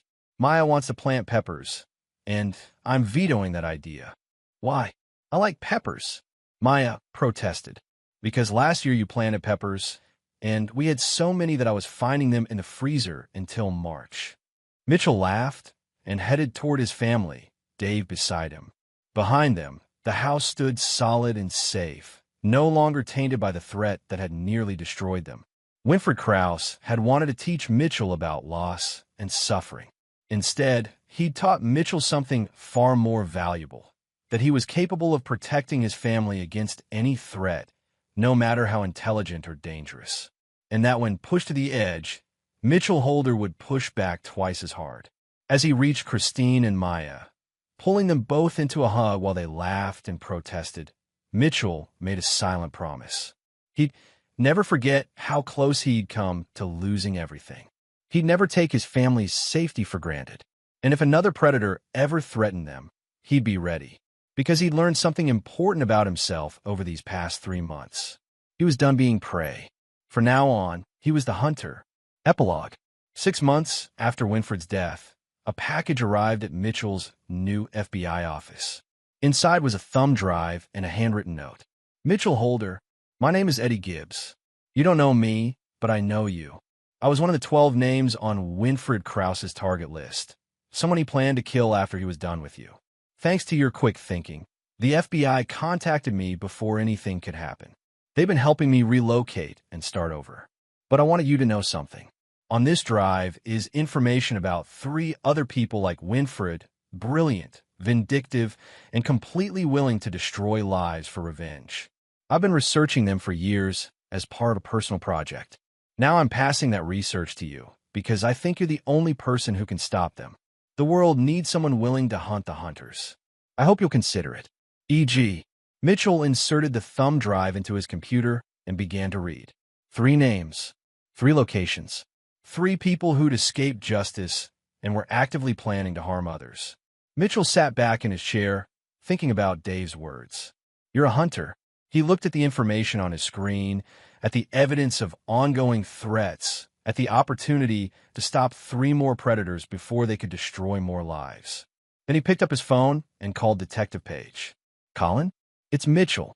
I've got something you need to see, and I think we're going to need a bigger team. And there you have it. Another story comes to an end. What did you think? I'd love to hear your thoughts in the comments below. If you enjoy this story, consider joining our community by subscribing. It means the world to us. For more stories like this one, check out the recommended videos on screen. And I'll see you there. Welcome back to another story on Infidelity Tales Lab. Before we begin, tell us, where in the world are you watching from? Now, let's dive into today's story. Chapter 1. The Perfect Facade. Gabriel Tate stood at his office window on the 42nd floor, surveying the city below like a modern-day emperor. At 38, he had built McDaniel Construction from a small family business into one of the region's most successful development companies. His steel-gray eyes reflected the same hardness that had carried him through countless board meetings and hostile takeovers. Gabriel didn't just win, he dominated, and he never forgot those who crossed him. The mahogany-paneled office bore testament to his success. Awards lining the walls, a crystal decanter of 25-year-old scotch, and photographs of groundbreaking ceremonies where politicians and business leaders sought his favor. But the centerpiece was a family portrait, Gabriel, his wife Monica, and their 7-year-old daughter Samantha. The picture captured what everyone believed was the perfect American family. Monica Ortega Tate had been the crown jewel of the local social scene when Gabriel married her 8 years ago. A former beauty queen turned interior designer, she possessed the kind of refined elegance that opened doors in their affluent circles. Her long auburn hair and emerald eyes had captivated Gabriel from their first meeting at a charity gala, but it was her sharp intellect and business acumen that sealed his devotion. Together, they were unstoppable. He provided the financial empire, she provided the social connections and cultural refinement. Their daughter Samantha was the embodiment of their combined strengths. Intelligent beyond her years, charming, and already showing signs of inheriting her father's strategic mind. Gabriel saw himself in her calculating gaze when she negotiated for extra dessert or orchestrated elaborate games with her cousins. But beneath the polished exterior, cracks had begun to form. Gabriel's relentless pursuit of success had grown increasingly consuming. 18-hour workdays had become the norm, and when he was home, his mind remained tethered to deals and developments. Monica had grown distant, spending more time at her design studio and less time sharing the intimate conversations that once bound them together. The changes had been subtle at first. Monica's increased interest in evening client meetings, her new workout routine that required early morning gym sessions, and her sudden fascination with her phone that she now guarded with unusual protectiveness. Gabriel, consumed with orchestrating a merger that would double his company's value, attributed these shifts to her natural evolution as a successful businesswoman. Their social circle remained intact, regularly gathering for dinner parties and charity events where Gabriel and Monica played their roles to perfection. Monica's sister Cassandra and her husband Daniel Scott were frequent visitors, along with their precocious 4-year-old daughter Erin. Gabriel genuinely enjoyed these family gatherings, finding them a respite from the corporate battlefield. Daniel Scott presented an interesting contrast to Gabriel. Where Gabriel was calculated and methodical, Daniel was charming and spontaneous. A real estate broker with an easy smile and natural charisma, he had a gift for making people feel like they were the most interesting person in the room. His sandy brown hair and boyish features made him appear younger than his 35 years, and his quick wit made him popular at social gatherings. What Gabriel didn't know was that Daniel's charm masked a deeper darkness. Behind his easy smile lay a man who had spent years cultivating the art of manipulation, using his natural charisma to bend situations to his advantage. While Gabriel built his empire through calculated risks and strategic brilliance, Daniel preferred to take what he wanted through deception and betrayal. The pool party had been Monica's idea, a way to celebrate the beginning of summer and give the family a chance to reconnect. Gabriel had reluctantly agreed to take the afternoon off, knowing that maintaining family relationships was crucial to his public image and personal stability. The estate's elaborate pool area, complete with a waterfall feature and outdoor kitchen, provided the perfect backdrop for what should have been a relaxing family afternoon. As Gabriel watched his wife adjust the pool furniture with meticulous precision, he noticed the subtle tension in her shoulders, the way her smile didn't quite reach her eyes when she looked at him. He filed these observations away with the same analytical precision he applied to business negotiations, but attributed them to stress from her expanding design business. The afternoon had started perfectly, Daniel regaling everyone with humorous stories from his real estate adventures, while Cassandra caught up on family gossip. But when little Erin refused to change into her swimsuit, complaining of a stomachache, the dynamics shifted. Gabriel noticed the sharp edge in Cassandra's voice when she told him to leave Erin alone, and the way Daniel quickly supported his wife's directive. Chapter 2. The Revelation. The bathroom encounter with Erin would haunt Gabriel for the rest of his life. When the 4-year-old had followed him with trembling steps, her usual bright demeanor replaced by something that made Gabriel's protective instincts surge, he knelt down to her eye level. "What's wrong, sweetheart?" Gabriel asked gently, his voice taking on the soft tone he reserved for children and wounded animals. Erin's green eyes, so much like her Aunt Monica's, filled with tears as she struggled with words too heavy for her young shoulders. "Uncle Gabriel, I saw Mommy and Aunt Monica doing something bad with a man who wasn't Daddy." The words hit Gabriel like a physical blow, but years of high-stakes negotiations had taught him to maintain composure under pressure. "What kind of bad thing, Erin?" "They were kissing and touching, and Mommy told me it was her special secret, but it made my tummy hurt because the man looked like Uncle Daniel, but different clothes." Erin's voice broke as she continued. "Aunt Monica gave me candy and said if I told anyone, something terrible would happen to our family." Gabriel's world tilted on its axis, but his expression remained calm and reassuring. He pulled Erin into a gentle hug, his mind racing through implications and possibilities. "You're very brave for telling me, Erin. You did the right thing. Are you going to be mad at Mommy and Aunt Monica?" Erin whispered against his shoulder. "I'm not mad at anyone right now," Gabriel said, meaning it. He wasn't mad. He was something far more dangerous. He was calculating. "But I need you to promise me something. Don't tell anyone else about this conversation, okay? Let Uncle Gabriel handle the grown-up problems." When they returned to the pool area, Gabriel's trained eye immediately cataloged every micro-expression, every gesture, every glance between the adults. Monica's laugh seemed too bright, too forced.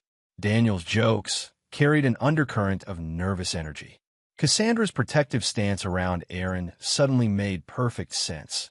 She was guarding not just her daughter, but a secret that could destroy 2 marriages. Gabriel excused himself early, claiming urgent business calls, and retreated to his home office. As the sounds of the pool party continued outside his window, he sat in his leather chair and began to plan. The Gabriel Tate who had built an empire from nothing was now focused on a different kind of construction project, building an airtight case against those who had betrayed him. His first step was hiring Roman McDaniel, a private investigator whose reputation for discretion and thoroughness was legendary among the city's elite. Roman was a former detective who had left the force after becoming disgusted with bureaucratic limitations on justice. His methods were unconventional but effective, and his loyalty could be bought, but once purchased, it was absolute. "I need to know everything," Gabriel told Roman during their clandestine meeting at a downtown hotel. "Financial records, communications, patterns of behavior, associations. Everything." Roman's weathered face showed no surprise at the request. "How deep do you want me to dig?" "All the way to bedrock," Gabriel replied, his gray eyes showing the same intensity that had intimidated corporate rivals for years. "And Roman? Discretion is not just preferred, it's mandatory. If word of this investigation reaches the wrong ears, our business relationship will become very unpleasant very quickly." Within 72 hours, Roman had begun assembling a comprehensive dossier. Monica's client meetings corresponded perfectly with Daniel's available time slots. Security footage from the luxury hotel downtown showed them entering and leaving together on multiple occasions. Financial records revealed that Daniel had been paying for these hotel rooms using a credit card tied to a shell company he'd established for business development. But Gabriel wanted more than just evidence of the affair. He wanted to understand the complete scope of the betrayal, the full network of deception that had been constructed around him. His methodical mind demanded total information before taking action. Chapter 3. The Web Unravels. The deeper Roman dug, the more complex the web of betrayal became. Daniel's manipulation extended far beyond simple adultery. He had been systematically positioning himself to benefit from inside information about Gabriel's business deals, using his relationship with Monica to gain insights into upcoming developments and investment opportunities. Financial analysis revealed that Daniel had made several mysteriously well-timed real estate investments that coincided with Gabriel's confidential business plans. Properties that Daniel purchased weeks before Gabriel's public announcements had netted him substantial profits. It wasn't corporate espionage in the traditional sense, but it was betrayal of trust that cut Gabriel to the core. Monica's role in this deception proved even more devastating. Phone records showed extensive communications between her and Daniel, often occurring immediately after Gabriel shared sensitive business information with his wife. What Gabriel had interpreted as intimate marital communication had actually been intelligence gathering for his wife's lover. The investigation also revealed that Cassandra was not an innocent bystander. She had been actively facilitating the affair, providing alibis and creating cover stories. Worse, she had been coaching Aaron to keep secrets, using her own daughter as a tool to protect the conspiracy of adultery. Gabriel's sister-in-law had played her role perfectly, showing concern and sympathy whenever Gabriel mentioned feeling disconnected from Monica, all while knowing exactly why his wife was distant. The elaborate deception required coordination and planning that spoke to a level of betrayal that went far beyond a momentary lapse in judgment. But the most chilling discovery came when Roman uncovered the lovers' future plans. Text messages revealed that Monica and Daniel had been discussing divorce strategies, ways to maximize Monica's settlement while minimizing Gabriel's access to Samantha. They had consulted lawyers, investigated Gabriel's assets, and even discussed relocating to another state where Daniel had business connections. Gabriel realized that he wasn't just dealing with an affair. He was looking at a comprehensive strategy to destroy his family and steal his life's work. The revelation transformed his approach from seeking justice to planning war. His first tactical move was ensuring Samantha's safety and security. Gabriel quietly retained the city's most ruthless family law attorney, Orlando McDowell, whose reputation for protecting Father's rights was legendary. Orlando's preliminary assessment was sobering, but not hopeless. If they're planning to relocate with your daughter, we need to establish preemptive legal measures, Orlando advised during their confidential consultation. But Gabriel, if you're planning something dramatic, make sure it's legal. Judges don't look favorably on parents who take the law into their own hands. Gabriel's smile was cold and calculating. Everything I do will be perfectly legal, Orlando. But legal doesn't mean gentle. The second phase of Gabriel's strategy involved financial preparation. Using his business connections and insider knowledge of his own company's vulnerabilities, Gabriel began restructuring his assets in ways that would make them impossible for Monica to claim in a divorce. Offshore trusts, complex corporate structures, and strategic debt arrangements, all perfectly legal but devastatingly effective. Gabriel's third move was the most psychologically complex. He began feeding Monica false information about upcoming business deals, watching as Daniel made investment decisions based on deliberately misleading intelligence. The trap was elegant in its simplicity. Gabriel would let them hang themselves with their own greed. As the weeks passed, Gabriel maintained his facade of normalcy while building his case. Family dinners continued, social obligations were met, and business proceeded as usual. But beneath the surface, Gabriel was orchestrating a reckoning that would make his corporate victories look like child's play. Monica, oblivious to the gathering storm, grew increasingly bold in her deception. Her design consultations became longer and more frequent, and she began making subtle inquiries about Gabriel's business plans with a transparency that would have been comical if it weren't so devastating.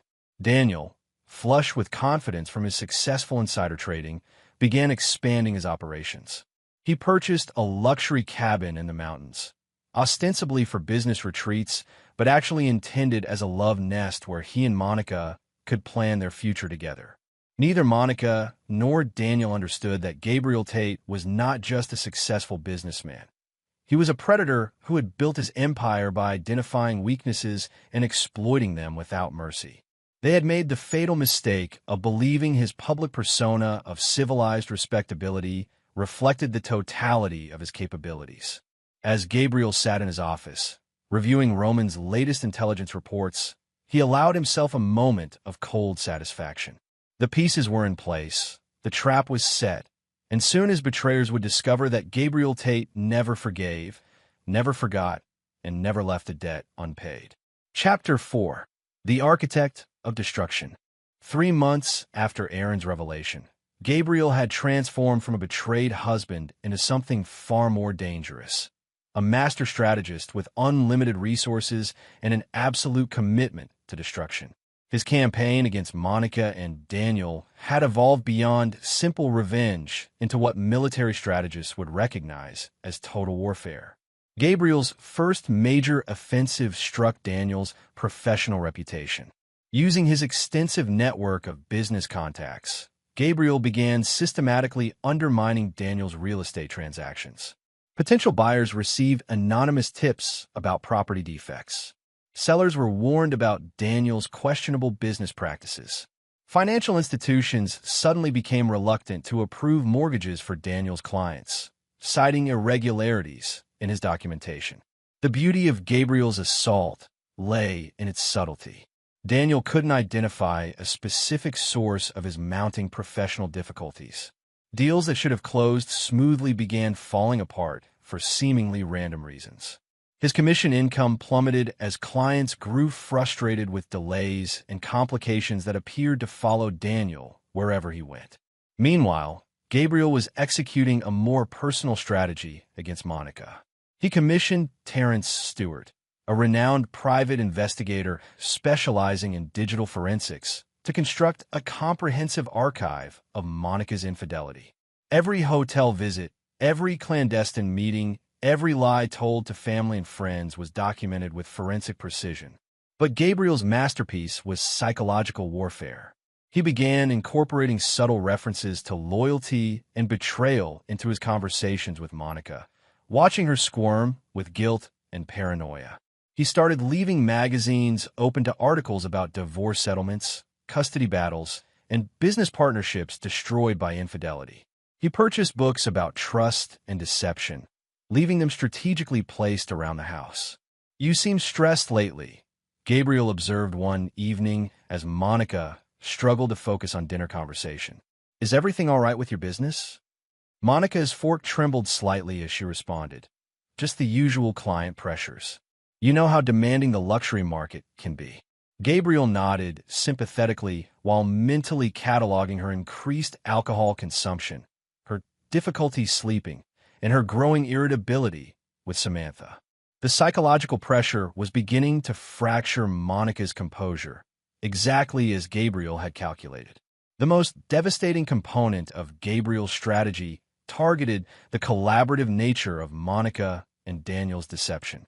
Gabriel began feeding Monica different false information than he provided to Daniel, creating inconsistencies that would eventually force them to confront the contradictions in their stolen intelligence. When Daniel made a disastrous investment in commercial property that Gabriel had described to Monica as a guaranteed gold mine, while simultaneously telling his business partners it was overpriced and poorly positioned, the lovers' first major conflict erupted. Roman surveillance captured their heated argument outside the mountain cabin, where accusations of miscommunication and blame-shifting revealed the fragility of their alliance. Gabriel watched the recorded confrontation with the satisfaction of a chess master observing his opponent's pieces colliding with each other. Gabriel's business empire, meanwhile, continued expanding at an unprecedented pace. The merger he had been orchestrating during the early stages of his personal crisis had succeeded beyond all projections, doubling his company's value and cementing his position as one of the region's most powerful businessmen. This professional success provided Gabriel with resources and influence that his enemies couldn't match. When Daniel attempted to leverage political connections to investigate the suspicious pattern of his business difficulties, Gabriel's contributions to city council campaigns and county development projects ensured that such inquiries received minimal attention. The psychological toll on Gabriel's targets was becoming increasingly visible. Daniel developed a nervous tic when discussing business, his natural charisma replaced by desperate aggressiveness that alienated potential clients. Monica's drinking increased, and her once meticulous attention to her appearance began showing signs of strain. But Gabriel's campaign was about more than just destroying his enemies. It was about protecting his daughter and ensuring justice. Every action was calculated to establish a legal and moral foundation for the custody battle that would inevitably follow his marriage's collapse. Orlando McDowell had been busy constructing the legal framework for Gabriel's victory. Bank records, communication logs, and witness testimony would demonstrate Monica's unfitness as a mother and her systematic deception of the family courts. Daniel's insider trading, while difficult to prosecute criminally, would provide compelling evidence of his character and judgment. "The beauty of your approach," Orlando explained during one of their strategy sessions, "is that you're not just documenting their crimes. You're creating a comprehensive portrait of their moral bankruptcy. No judge will award custody to someone who would manipulate a child to hide adultery." Gabriel's most subtle masterstroke involved Cassandra. Rather than confronting his sister-in-law directly, Gabriel began providing her with false information about his suspicions, watching as she scrambled to warn Monica and Daniel. These intercepted warnings, captured by Roman's extensive surveillance network, would provide devastating evidence of the conspiracy's full scope. As winter approached, Gabriel's enemies found themselves trapped in a web of their own making. Daniel's real estate business was hemorrhaging money, his professional reputation was in ruins, and his relationship with Monica was fracturing under the pressure of their mounting failures. Monica, meanwhile, was discovering that the psychological pressure of maintaining her double life, while under Gabriel's subtle but relentless scrutiny, was beyond her capabilities. Her design business was suffering as clients noticed her distraction and unreliability. Her social standing was eroding as friends began questioning her increasingly erratic behavior. Neither Monica nor Daniel understood that they were not fighting bad luck or random misfortune. They were facing the calculated destruction orchestrated by a man who had built an empire through strategic thinking and ruthless execution. Gabriel's greatest advantage was that his enemies continued to underestimate him, viewing him as a wealthy but ultimately conventional businessman who could be outmaneuvered through charm and deception. They failed to recognize that Gabriel Tate was something far more dangerous, a predator who had been awakened by betrayal and was now focused on total annihilation of those who had dared to steal from him. Chapter 5. The Trap Springs. By December, Gabriel's campaign had reached its climactic phase. Daniel's real estate empire was collapsing. His professional reputation was destroyed, and his relationship with Monica had deteriorated into mutual recrimination and desperate attempts to salvage their original plan. The psychological pressure had taken its toll on both conspirators. Monica's drinking had escalated to the point where she was barely functional during evening family interactions. Her hands shook when she tried to apply makeup, and she had developed an observable paranoia about Gabriel's activities and whereabouts. Daniel had grown increasingly erratic, making poor business decisions driven by desperation rather than strategy. His attempt to salvage his real estate career by taking increasingly risky investment positions had only accelerated his financial ruin. Gabriel chose the week before Christmas to spring his trap. He invited Daniel and Cassandra to what appeared to be a casual family gathering, ostensibly to exchange gifts and celebrate the holidays. The setting was Gabriel's study, a room that had witnessed countless business negotiations and now would host the final confrontation. "I've been thinking about loyalty lately," Gabriel began, his voice carrying the same conversational tone he used to discuss quarterly earnings. "About the people we trust with our most important secrets." Monica, Daniel, and Cassandra exchanged nervous glances, each wondering if this was the moment their deception would be exposed.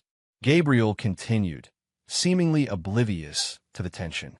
"Daniel, you've been particularly helpful this year, offering advice about real estate investments and market timing. Some of your suggestions have been remarkably prescient." Daniel's nervous laugh sounded forced. "Just trying to help family, Gabriel. We all benefit when we share information."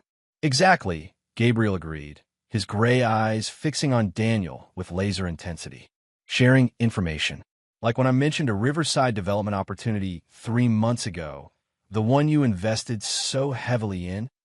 The color drained from Daniel's face as he realized Gabriel was describing the disastrous investment that had cost him nearly everything.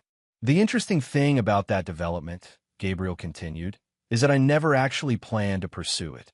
I thought it was overpriced and poorly positioned. I only mentioned it to test a theory I had about information sharing within our family." Monica's wine glass slipped from her trembling fingers, shattering on the hardwood floor. The sound echoed through the suddenly silent room like a gunshot. Gabriel's smile was cold and predatory. "You see, I've discovered that loyalty is like structural integrity in construction. Once it's compromised, the entire edifice becomes unstable. And when buildings become unstable, sometimes they need to be demolished." Cassandra finally found her voice. "Gabriel, I don't understand what you're suggesting." "Don't." Gabriel's interruption was sharp and final. "Don't insult my intelligence with more lies. I know about the hotel meetings. I know about the financial coordination. I know about using Aaron to keep secrets. I know everything." The confession that followed was chaotic and desperate. Monica broke first, dissolving into tears and attempting to blame Daniel for seducing her during a moment of marital vulnerability. Daniel tried to maintain his composure, claiming the relationship was emotional rather than financial, but Gabriel's documentation was too comprehensive to refute. Cassandra's betrayal cut deepest because it involved Samantha's cousin. "You used your own daughter as a tool in this deception," Gabriel said, his voice carrying a coldness that made the room temperature seem to drop. "You coached a 4-year-old to lie to protect your sister's adultery." "It wasn't supposed to go this far," Cassandra pleaded. "Monica was just lonely, and Daniel was going through problems with his marriage." "Stop." Gabriel's command silenced the room.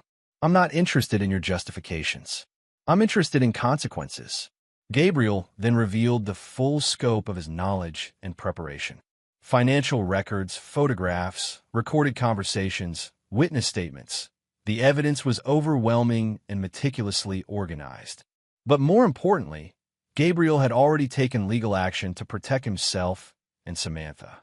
Monica, you'll find that divorce papers have already been filed. Orlando McDowell is representing me. And given the evidence of adultery and financial conspiracy, I expect the proceedings to be remarkably straightforward. Gabriel turned to Daniel, his expression showing the same intensity he brought to hostile corporate takeovers. Your real estate license is under investigation for ethics violations. Your business accounts have been frozen pending resolution of questions about your investment practices. And several of your former clients are considering legal action for breach of fiduciary duty. The room fell silent except for Monica's sobbing and Daniel's ragged breathing. But that's not the end, Gabriel continued. That's just the legal framework. The real consequences will unfold over the coming months and years as you discover what it means to cross someone who never forgets and never forgives. Cassandra made one final attempt at negotiation. Gabriel, we're family. Surely we can find a way to work through this. Gabriel's laugh was genuinely amused. Family? You ceased being family the moment you decided that my trust was a commodity to be sold. You made your choice, and now you'll live with the consequences. Chapter 6. The Reckoning Begins. The aftermath of Gabriel's revelation moved with the precision of a military operation. Within 24 hours, Monica had been served with divorce papers that outlined not just the end of their marriage, but the complete dissolution of their shared life. Gabriel's legal strategy, crafted by Orlando McDowell, was a masterpiece of family law warfare. The evidence of adultery automatically invalidated any claim Monica might have had to alimony. The documentation of her cooperation with Daniel's insider trading destroyed her credibility as a responsible parent. Most devastatingly, the recorded evidence of her using Aaron to maintain secrecy provided grounds for Gabriel to argue that Monica represented a danger to Samantha's emotional well-being. No court in this jurisdiction will award significant custody to someone who manipulates children to hide adultery, Orlando explained to Gabriel as they reviewed the filing strategy. Your wife's legal position is essentially hopeless. Monica's attempts to secure competent legal representation were systematically frustrated by Gabriel's influence within the legal community. The city's most successful family law attorneys were either already retained by Gabriel or had financial relationships with his business empire that created conflicts of interest. The lawyers who were willing to represent Monica were either inexperienced or overwhelmed by the scope of evidence they faced. Daniel's destruction proceeded along parallel tracks. The ethics investigation into his real estate license had been triggered by anonymous complaints from several former clients who had suddenly received detailed information about his questionable business practices. Gabriel's business network ensured that Daniel's attempts to secure new employment or business partnerships met with unexpected obstacles and sudden changes of heart. But Gabriel's most devastating weapon against Daniel was patience. Rather than seeking immediate destruction, Gabriel orchestrated a campaign of systematic pressure that would force Daniel to make increasingly desperate decisions. Business opportunities would appear genuine until the final moment when financing would be mysteriously withdrawn. Professional relationships would seem promising until key contacts would suddenly become unavailable. The psychological warfare proved most effective against Monica. Gabriel remained living in the family home during the legal proceedings, maintaining the appearance of normalcy for Samantha while creating an atmosphere of subtle menace that left Monica constantly on edge. You're handling this very maturely, Gabriel observed during one of their forced interactions while preparing Samantha for school. I appreciate that you're putting our daughter's needs first. Monica's hands shook as she packed Samantha's lunch, knowing that Gabriel's calm demeanor masked something far more dangerous. The man she had married seemed to have been replaced by a stranger who watched her every move with the calculating gaze of a predator. Gabriel's relationship with Samantha became his primary focus and his greatest weapon in the custody battle. He began spending more time with his daughter, helping with homework, attending school events, and creating the kind of involved parent presence that family courts favored. These weren't performances. Gabriel genuinely loved his daughter and was determined to protect her from the consequences of her mother's betrayal. "Daddy, why is Mommy sad all the time?" Samantha asked during one of their evening conversations. Gabriel chose his words carefully, knowing that every interaction with his daughter might eventually be scrutinized by court officials. "Sometimes grown-ups have to make difficult decisions, sweetheart. But no matter what happens, you'll always be the most important thing in my life." Meanwhile, Cassandra was discovering that Gabriel's concept of family loyalty worked both ways. Her husband's business, a small accounting firm that handled several of Gabriel's subsidiary companies, suddenly found its contracts under review for cost optimization. Their social circle, which overlapped significantly with Gabriel's business and political connections, began treating them with noticeable coldness. "It's like we've been blacklisted," Cassandra complained to Daniel during one of their increasingly frantic strategy sessions. "People who used to invite us to everything are suddenly too busy to return phone calls." Daniel's response revealed the depth of his desperation. "Maybe we should consider relocating. I have contacts in other states, places where Gabriel's influence doesn't reach." But Gabriel had anticipated this possibility. His network of business relationships extended far beyond their regional area, and his resources allowed him to monitor and influence his enemies' activities across multiple states. There would be no escape through geography. The first major victory in Gabriel's campaign came when Monica's design business collapsed. Her increasingly erratic behavior had alienated her most important clients, and her financial resources were being consumed by legal fees and the expensive lifestyle she had maintained during the affair. When her largest client, a luxury hotel chain that had extensive business relationships with Gabriel's construction company, canceled their contract citing concerns about project management capabilities, Monica's professional life effectively ended. Gabriel watched his wife's destruction with the same analytical detachment he brought to construction projects. Each phase proceeded according to schedule, each problem was addressed with appropriate resources, and each victory brought him closer to total success. "You're being remarkably thorough," Orlando observed during one of their progress reviews. Most people would have settled for a favorable divorce settlement. Gabriel's smile was cold and final. "I'm not most people, Orlando.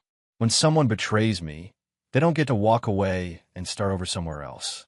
They get to live with the consequences of their choices for the rest of their lives." The legal proceedings were becoming a public spectacle that fascinated the city's social elite.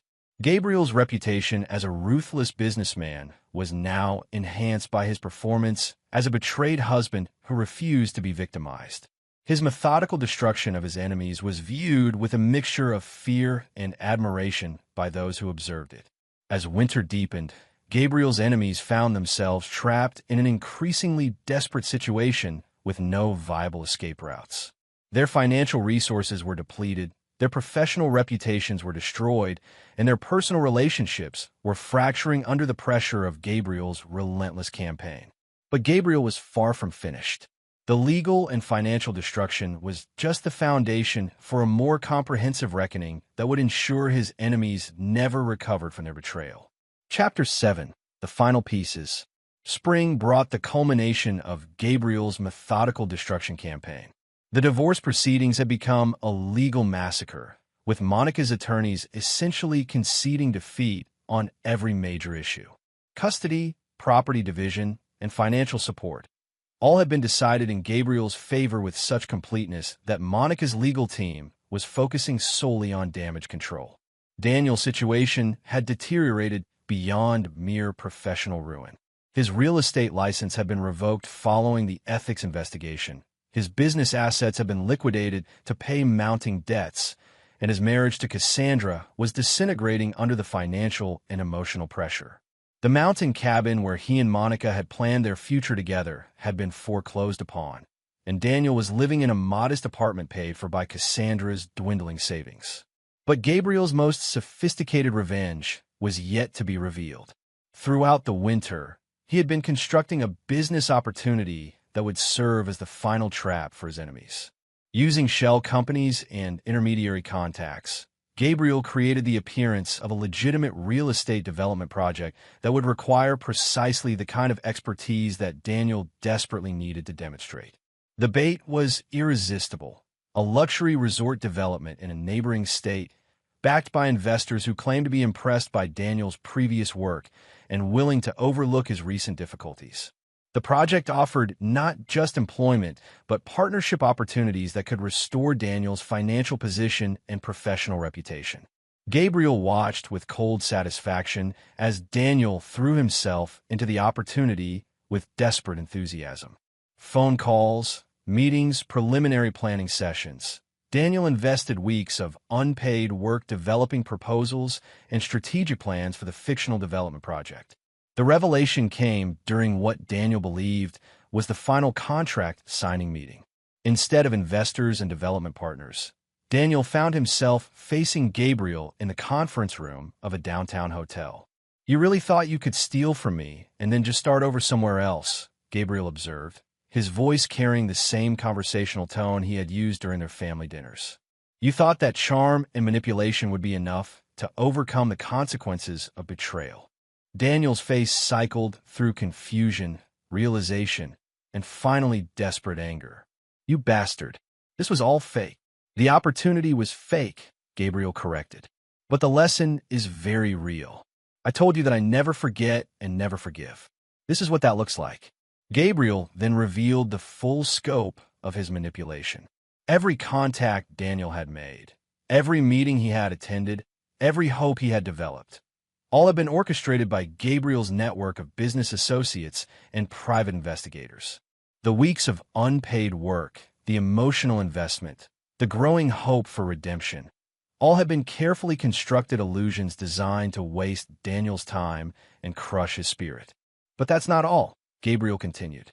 "You see, while you've been chasing imaginary opportunities, I've been making sure that real opportunities will never materialize for you again." Gabriel explained that he had systematically contacted potential employers, business partners, and investment groups throughout the region and beyond. Daniel's professional reputation had been quietly but thoroughly destroyed through a network of business relationships that Daniel couldn't even identify, let alone counter.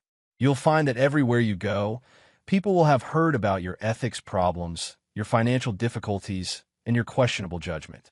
You'll never work in real estate again, Daniel. You'll never rebuild what you lost. This is your life now."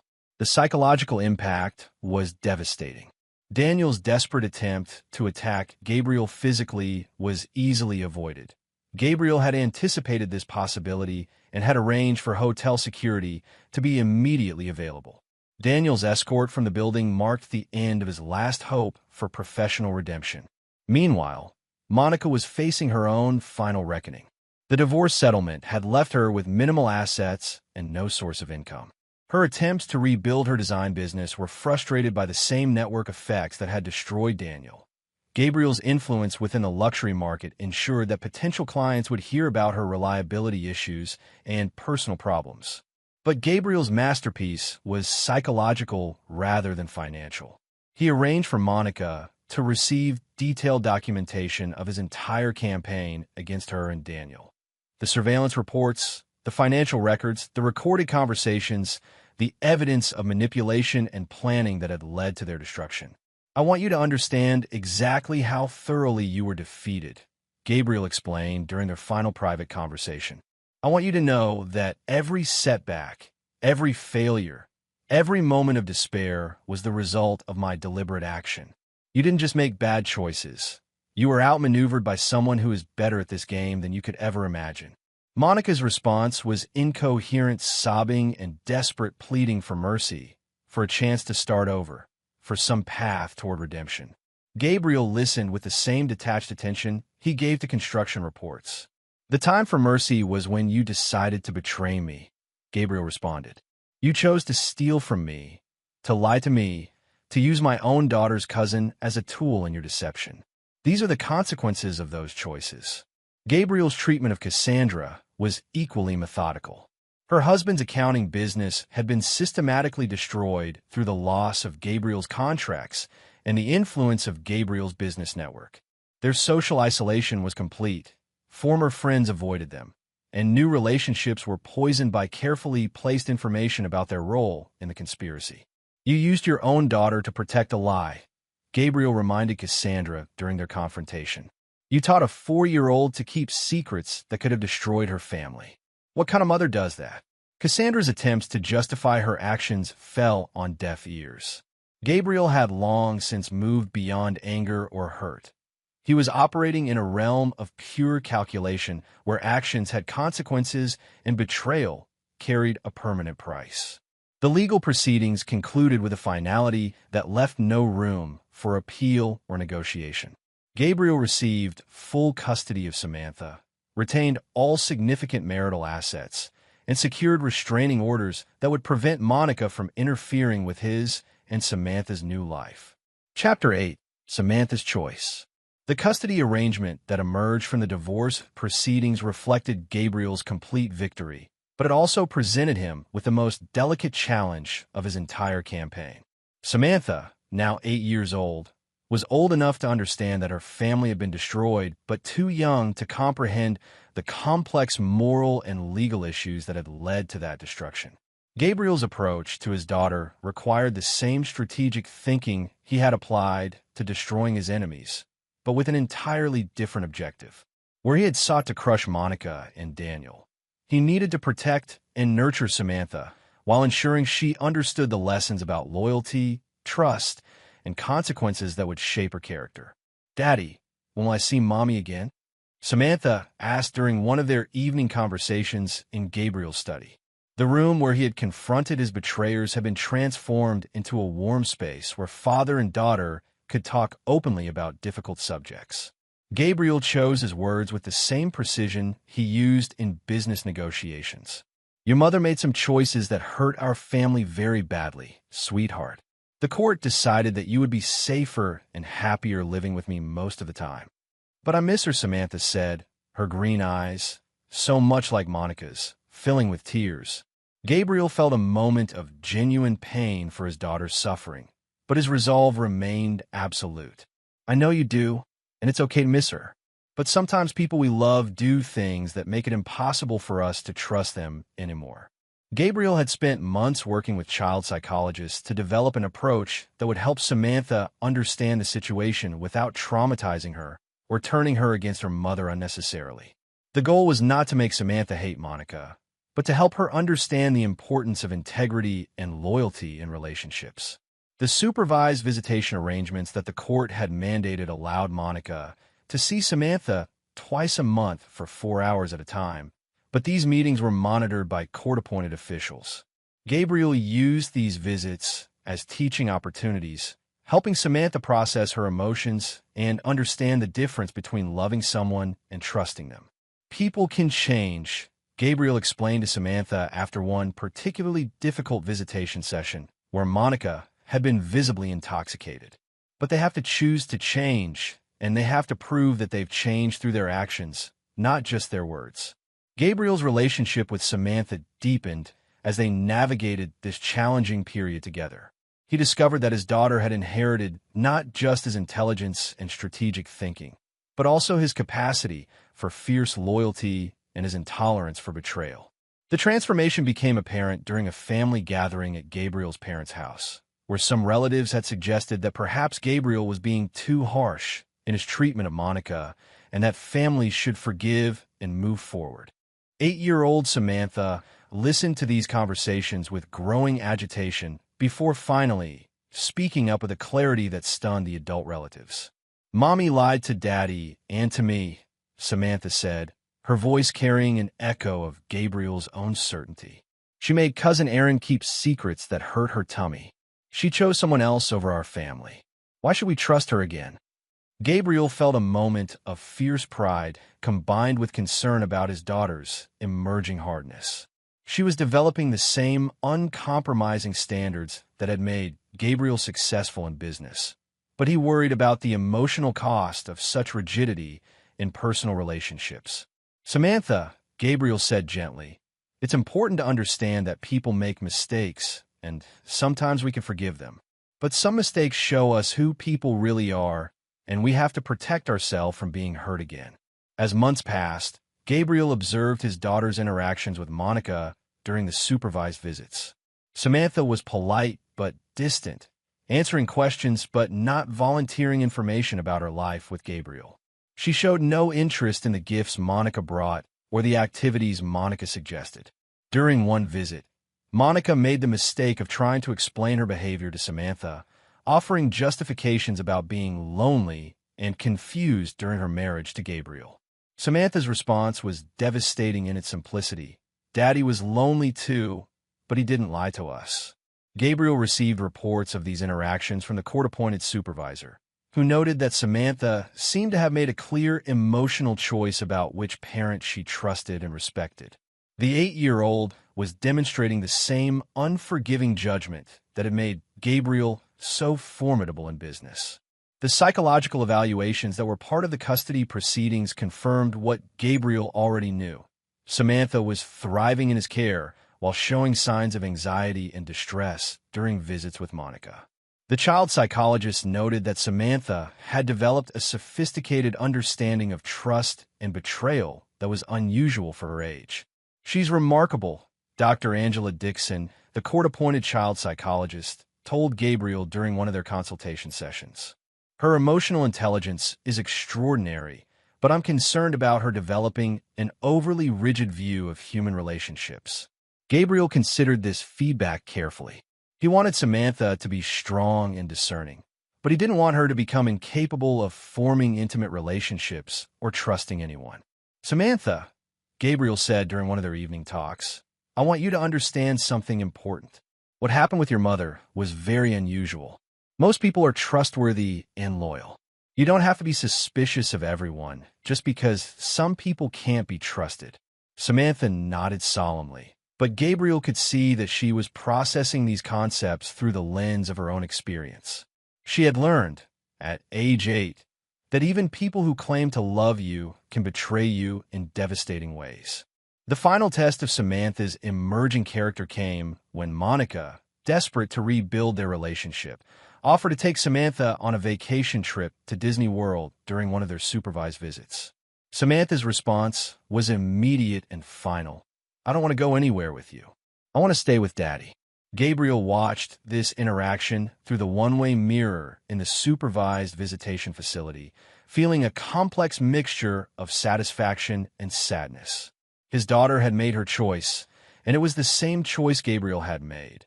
Loyalty and trust were not renewable resources, and once broken, they could not be repaired. Chapter 9. Legacy of Steel.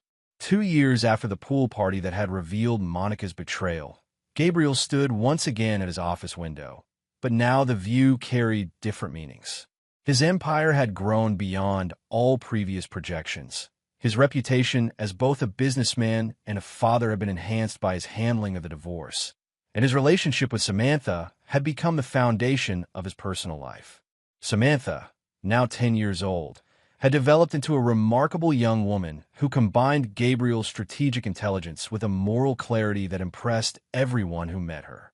She excelled academically, showed natural leadership abilities among her peers, and demonstrated the kind of loyalty and integrity that Gabriel had always valued above all other qualities.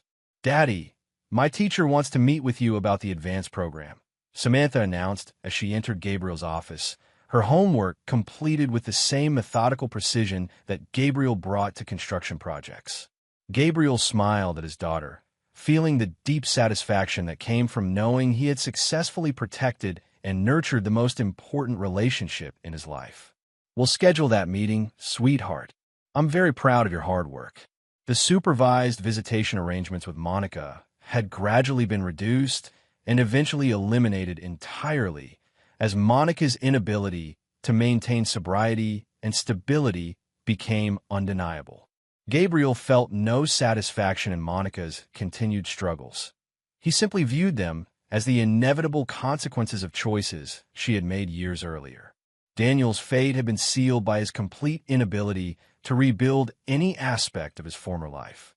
Gabriel's systematic destruction of his professional reputation had proven so thorough that Daniel had eventually left the state, seeking opportunities in markets where Gabriel's influence was limited. The last reports suggested Daniel was working in retail sales in a distant city, his dreams of real estate success permanently shattered.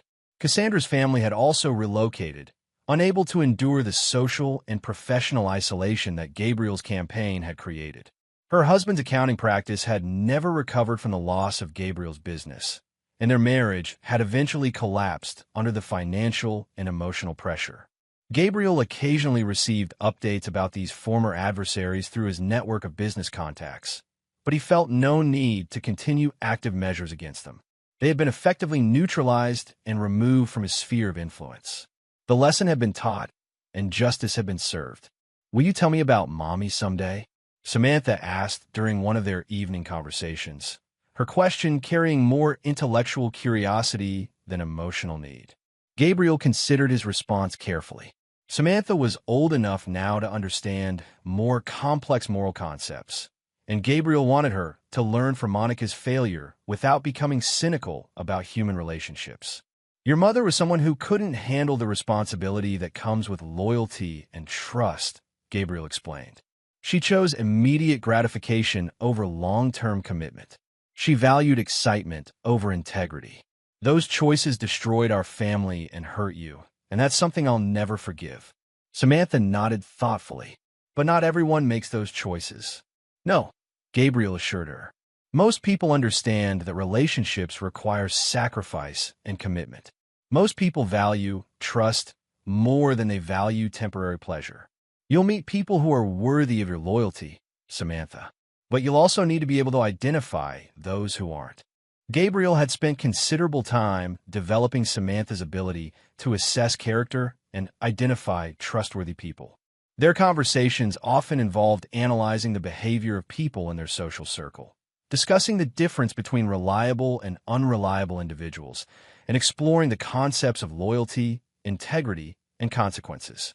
These lessons had practical applications as Samantha navigated her social relationships at school and in their community. Gabriel was pleased to observe that his daughter had developed friendships with children who shared her values while maintaining appropriate distance from those who demonstrated questionable character. The business empire that Gabriel had built continued to expand, but his approach to leadership had evolved to incorporate the lessons he had learned from his personal betrayal. He now placed even greater emphasis on loyalty and character when evaluating potential business partners and employees. "Trust is like structural steel," Gabriel explained to his management team during a quarterly review meeting. "It provides the foundation that allows everything else to function. Without it, the entire structure becomes unstable and dangerous." This philosophy had created a corporate culture that was renowned for both its success and its uncompromising standards. Employees who demonstrated loyalty and integrity found themselves rewarded with unprecedented opportunities for advancement. Those who showed signs of dishonesty or disloyalty were removed from the organization with swift efficiency. Gabriel's reputation within the business community had taken on an almost legendary quality. Stories of his systematic destruction of his wife's affair were whispered in boardrooms and country clubs as cautionary tales about the dangers of betraying Gabriel Tate. This reputation served as both protection and warning. Potential adversaries understood that crossing Gabriel carried consequences far beyond typical business competition. The social circle that had once included Monica, Daniel, and Cassandra had reformed around Gabriel and Samantha, with new friendships built on more solid foundations. Gabriel was selective about the people he allowed into their personal life, applying the same rigorous standards to social relationships that he used in business. "You've created something remarkable," Dr. Dixon observed during one of her follow-up sessions with Gabriel and Samantha.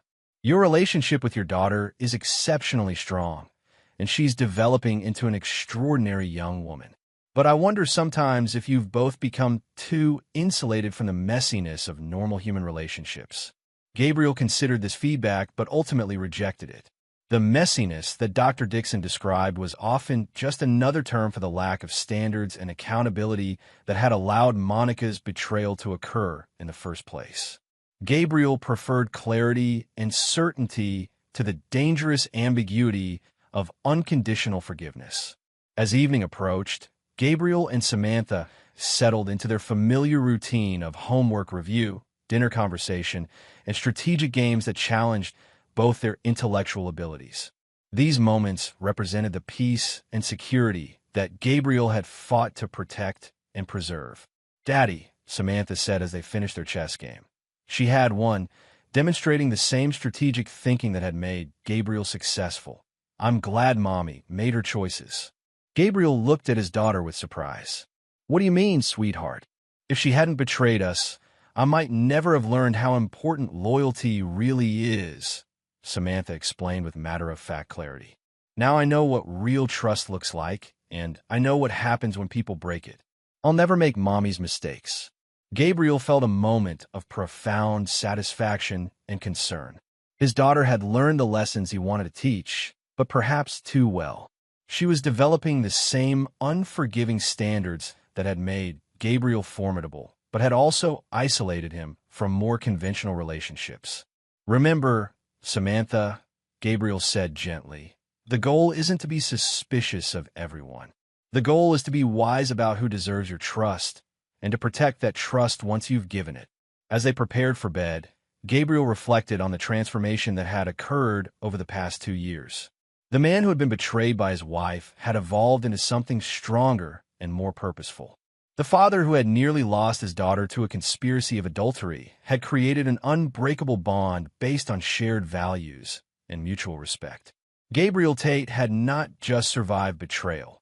He had transformed it into triumph. His enemies had been defeated so thoroughly that they served as object lessons for anyone who might consider crossing him in the future. His daughter had learned lessons about loyalty and consequence that would protect her throughout her life. Standing at his bedroom window, looking out over the city he had helped build, Gabriel felt the deep satisfaction of a man who had faced his greatest challenge and emerged victorious. He had proven that betrayal carried consequences, that loyalty was rewarded, and that some lines, once crossed, could never be uncrossed. Monica and Daniel had learned that Gabriel Tate never forgave and never forgot. Samantha had learned that strength and integrity were the foundations of all meaningful relationships. And Gabriel himself had learned that the capacity for ruthless justice, when applied with intelligence and precision, could protect everything he valued most. The legacy Gabriel was building was not just financial success or business empire. It was a demonstration that character mattered, that choices had consequences, and that loyalty was not just an admirable quality, but a fundamental requirement for earning a place in his life. As Gabriel turned away from the window and headed towards sleep, he carried with him the certainty that he had created something enduring and valuable. His enemies had been vanquished, his daughter was protected and thriving, and his own character had been tested and proven unbreakable. Gabriel Tate had faced betrayal and responded with systematic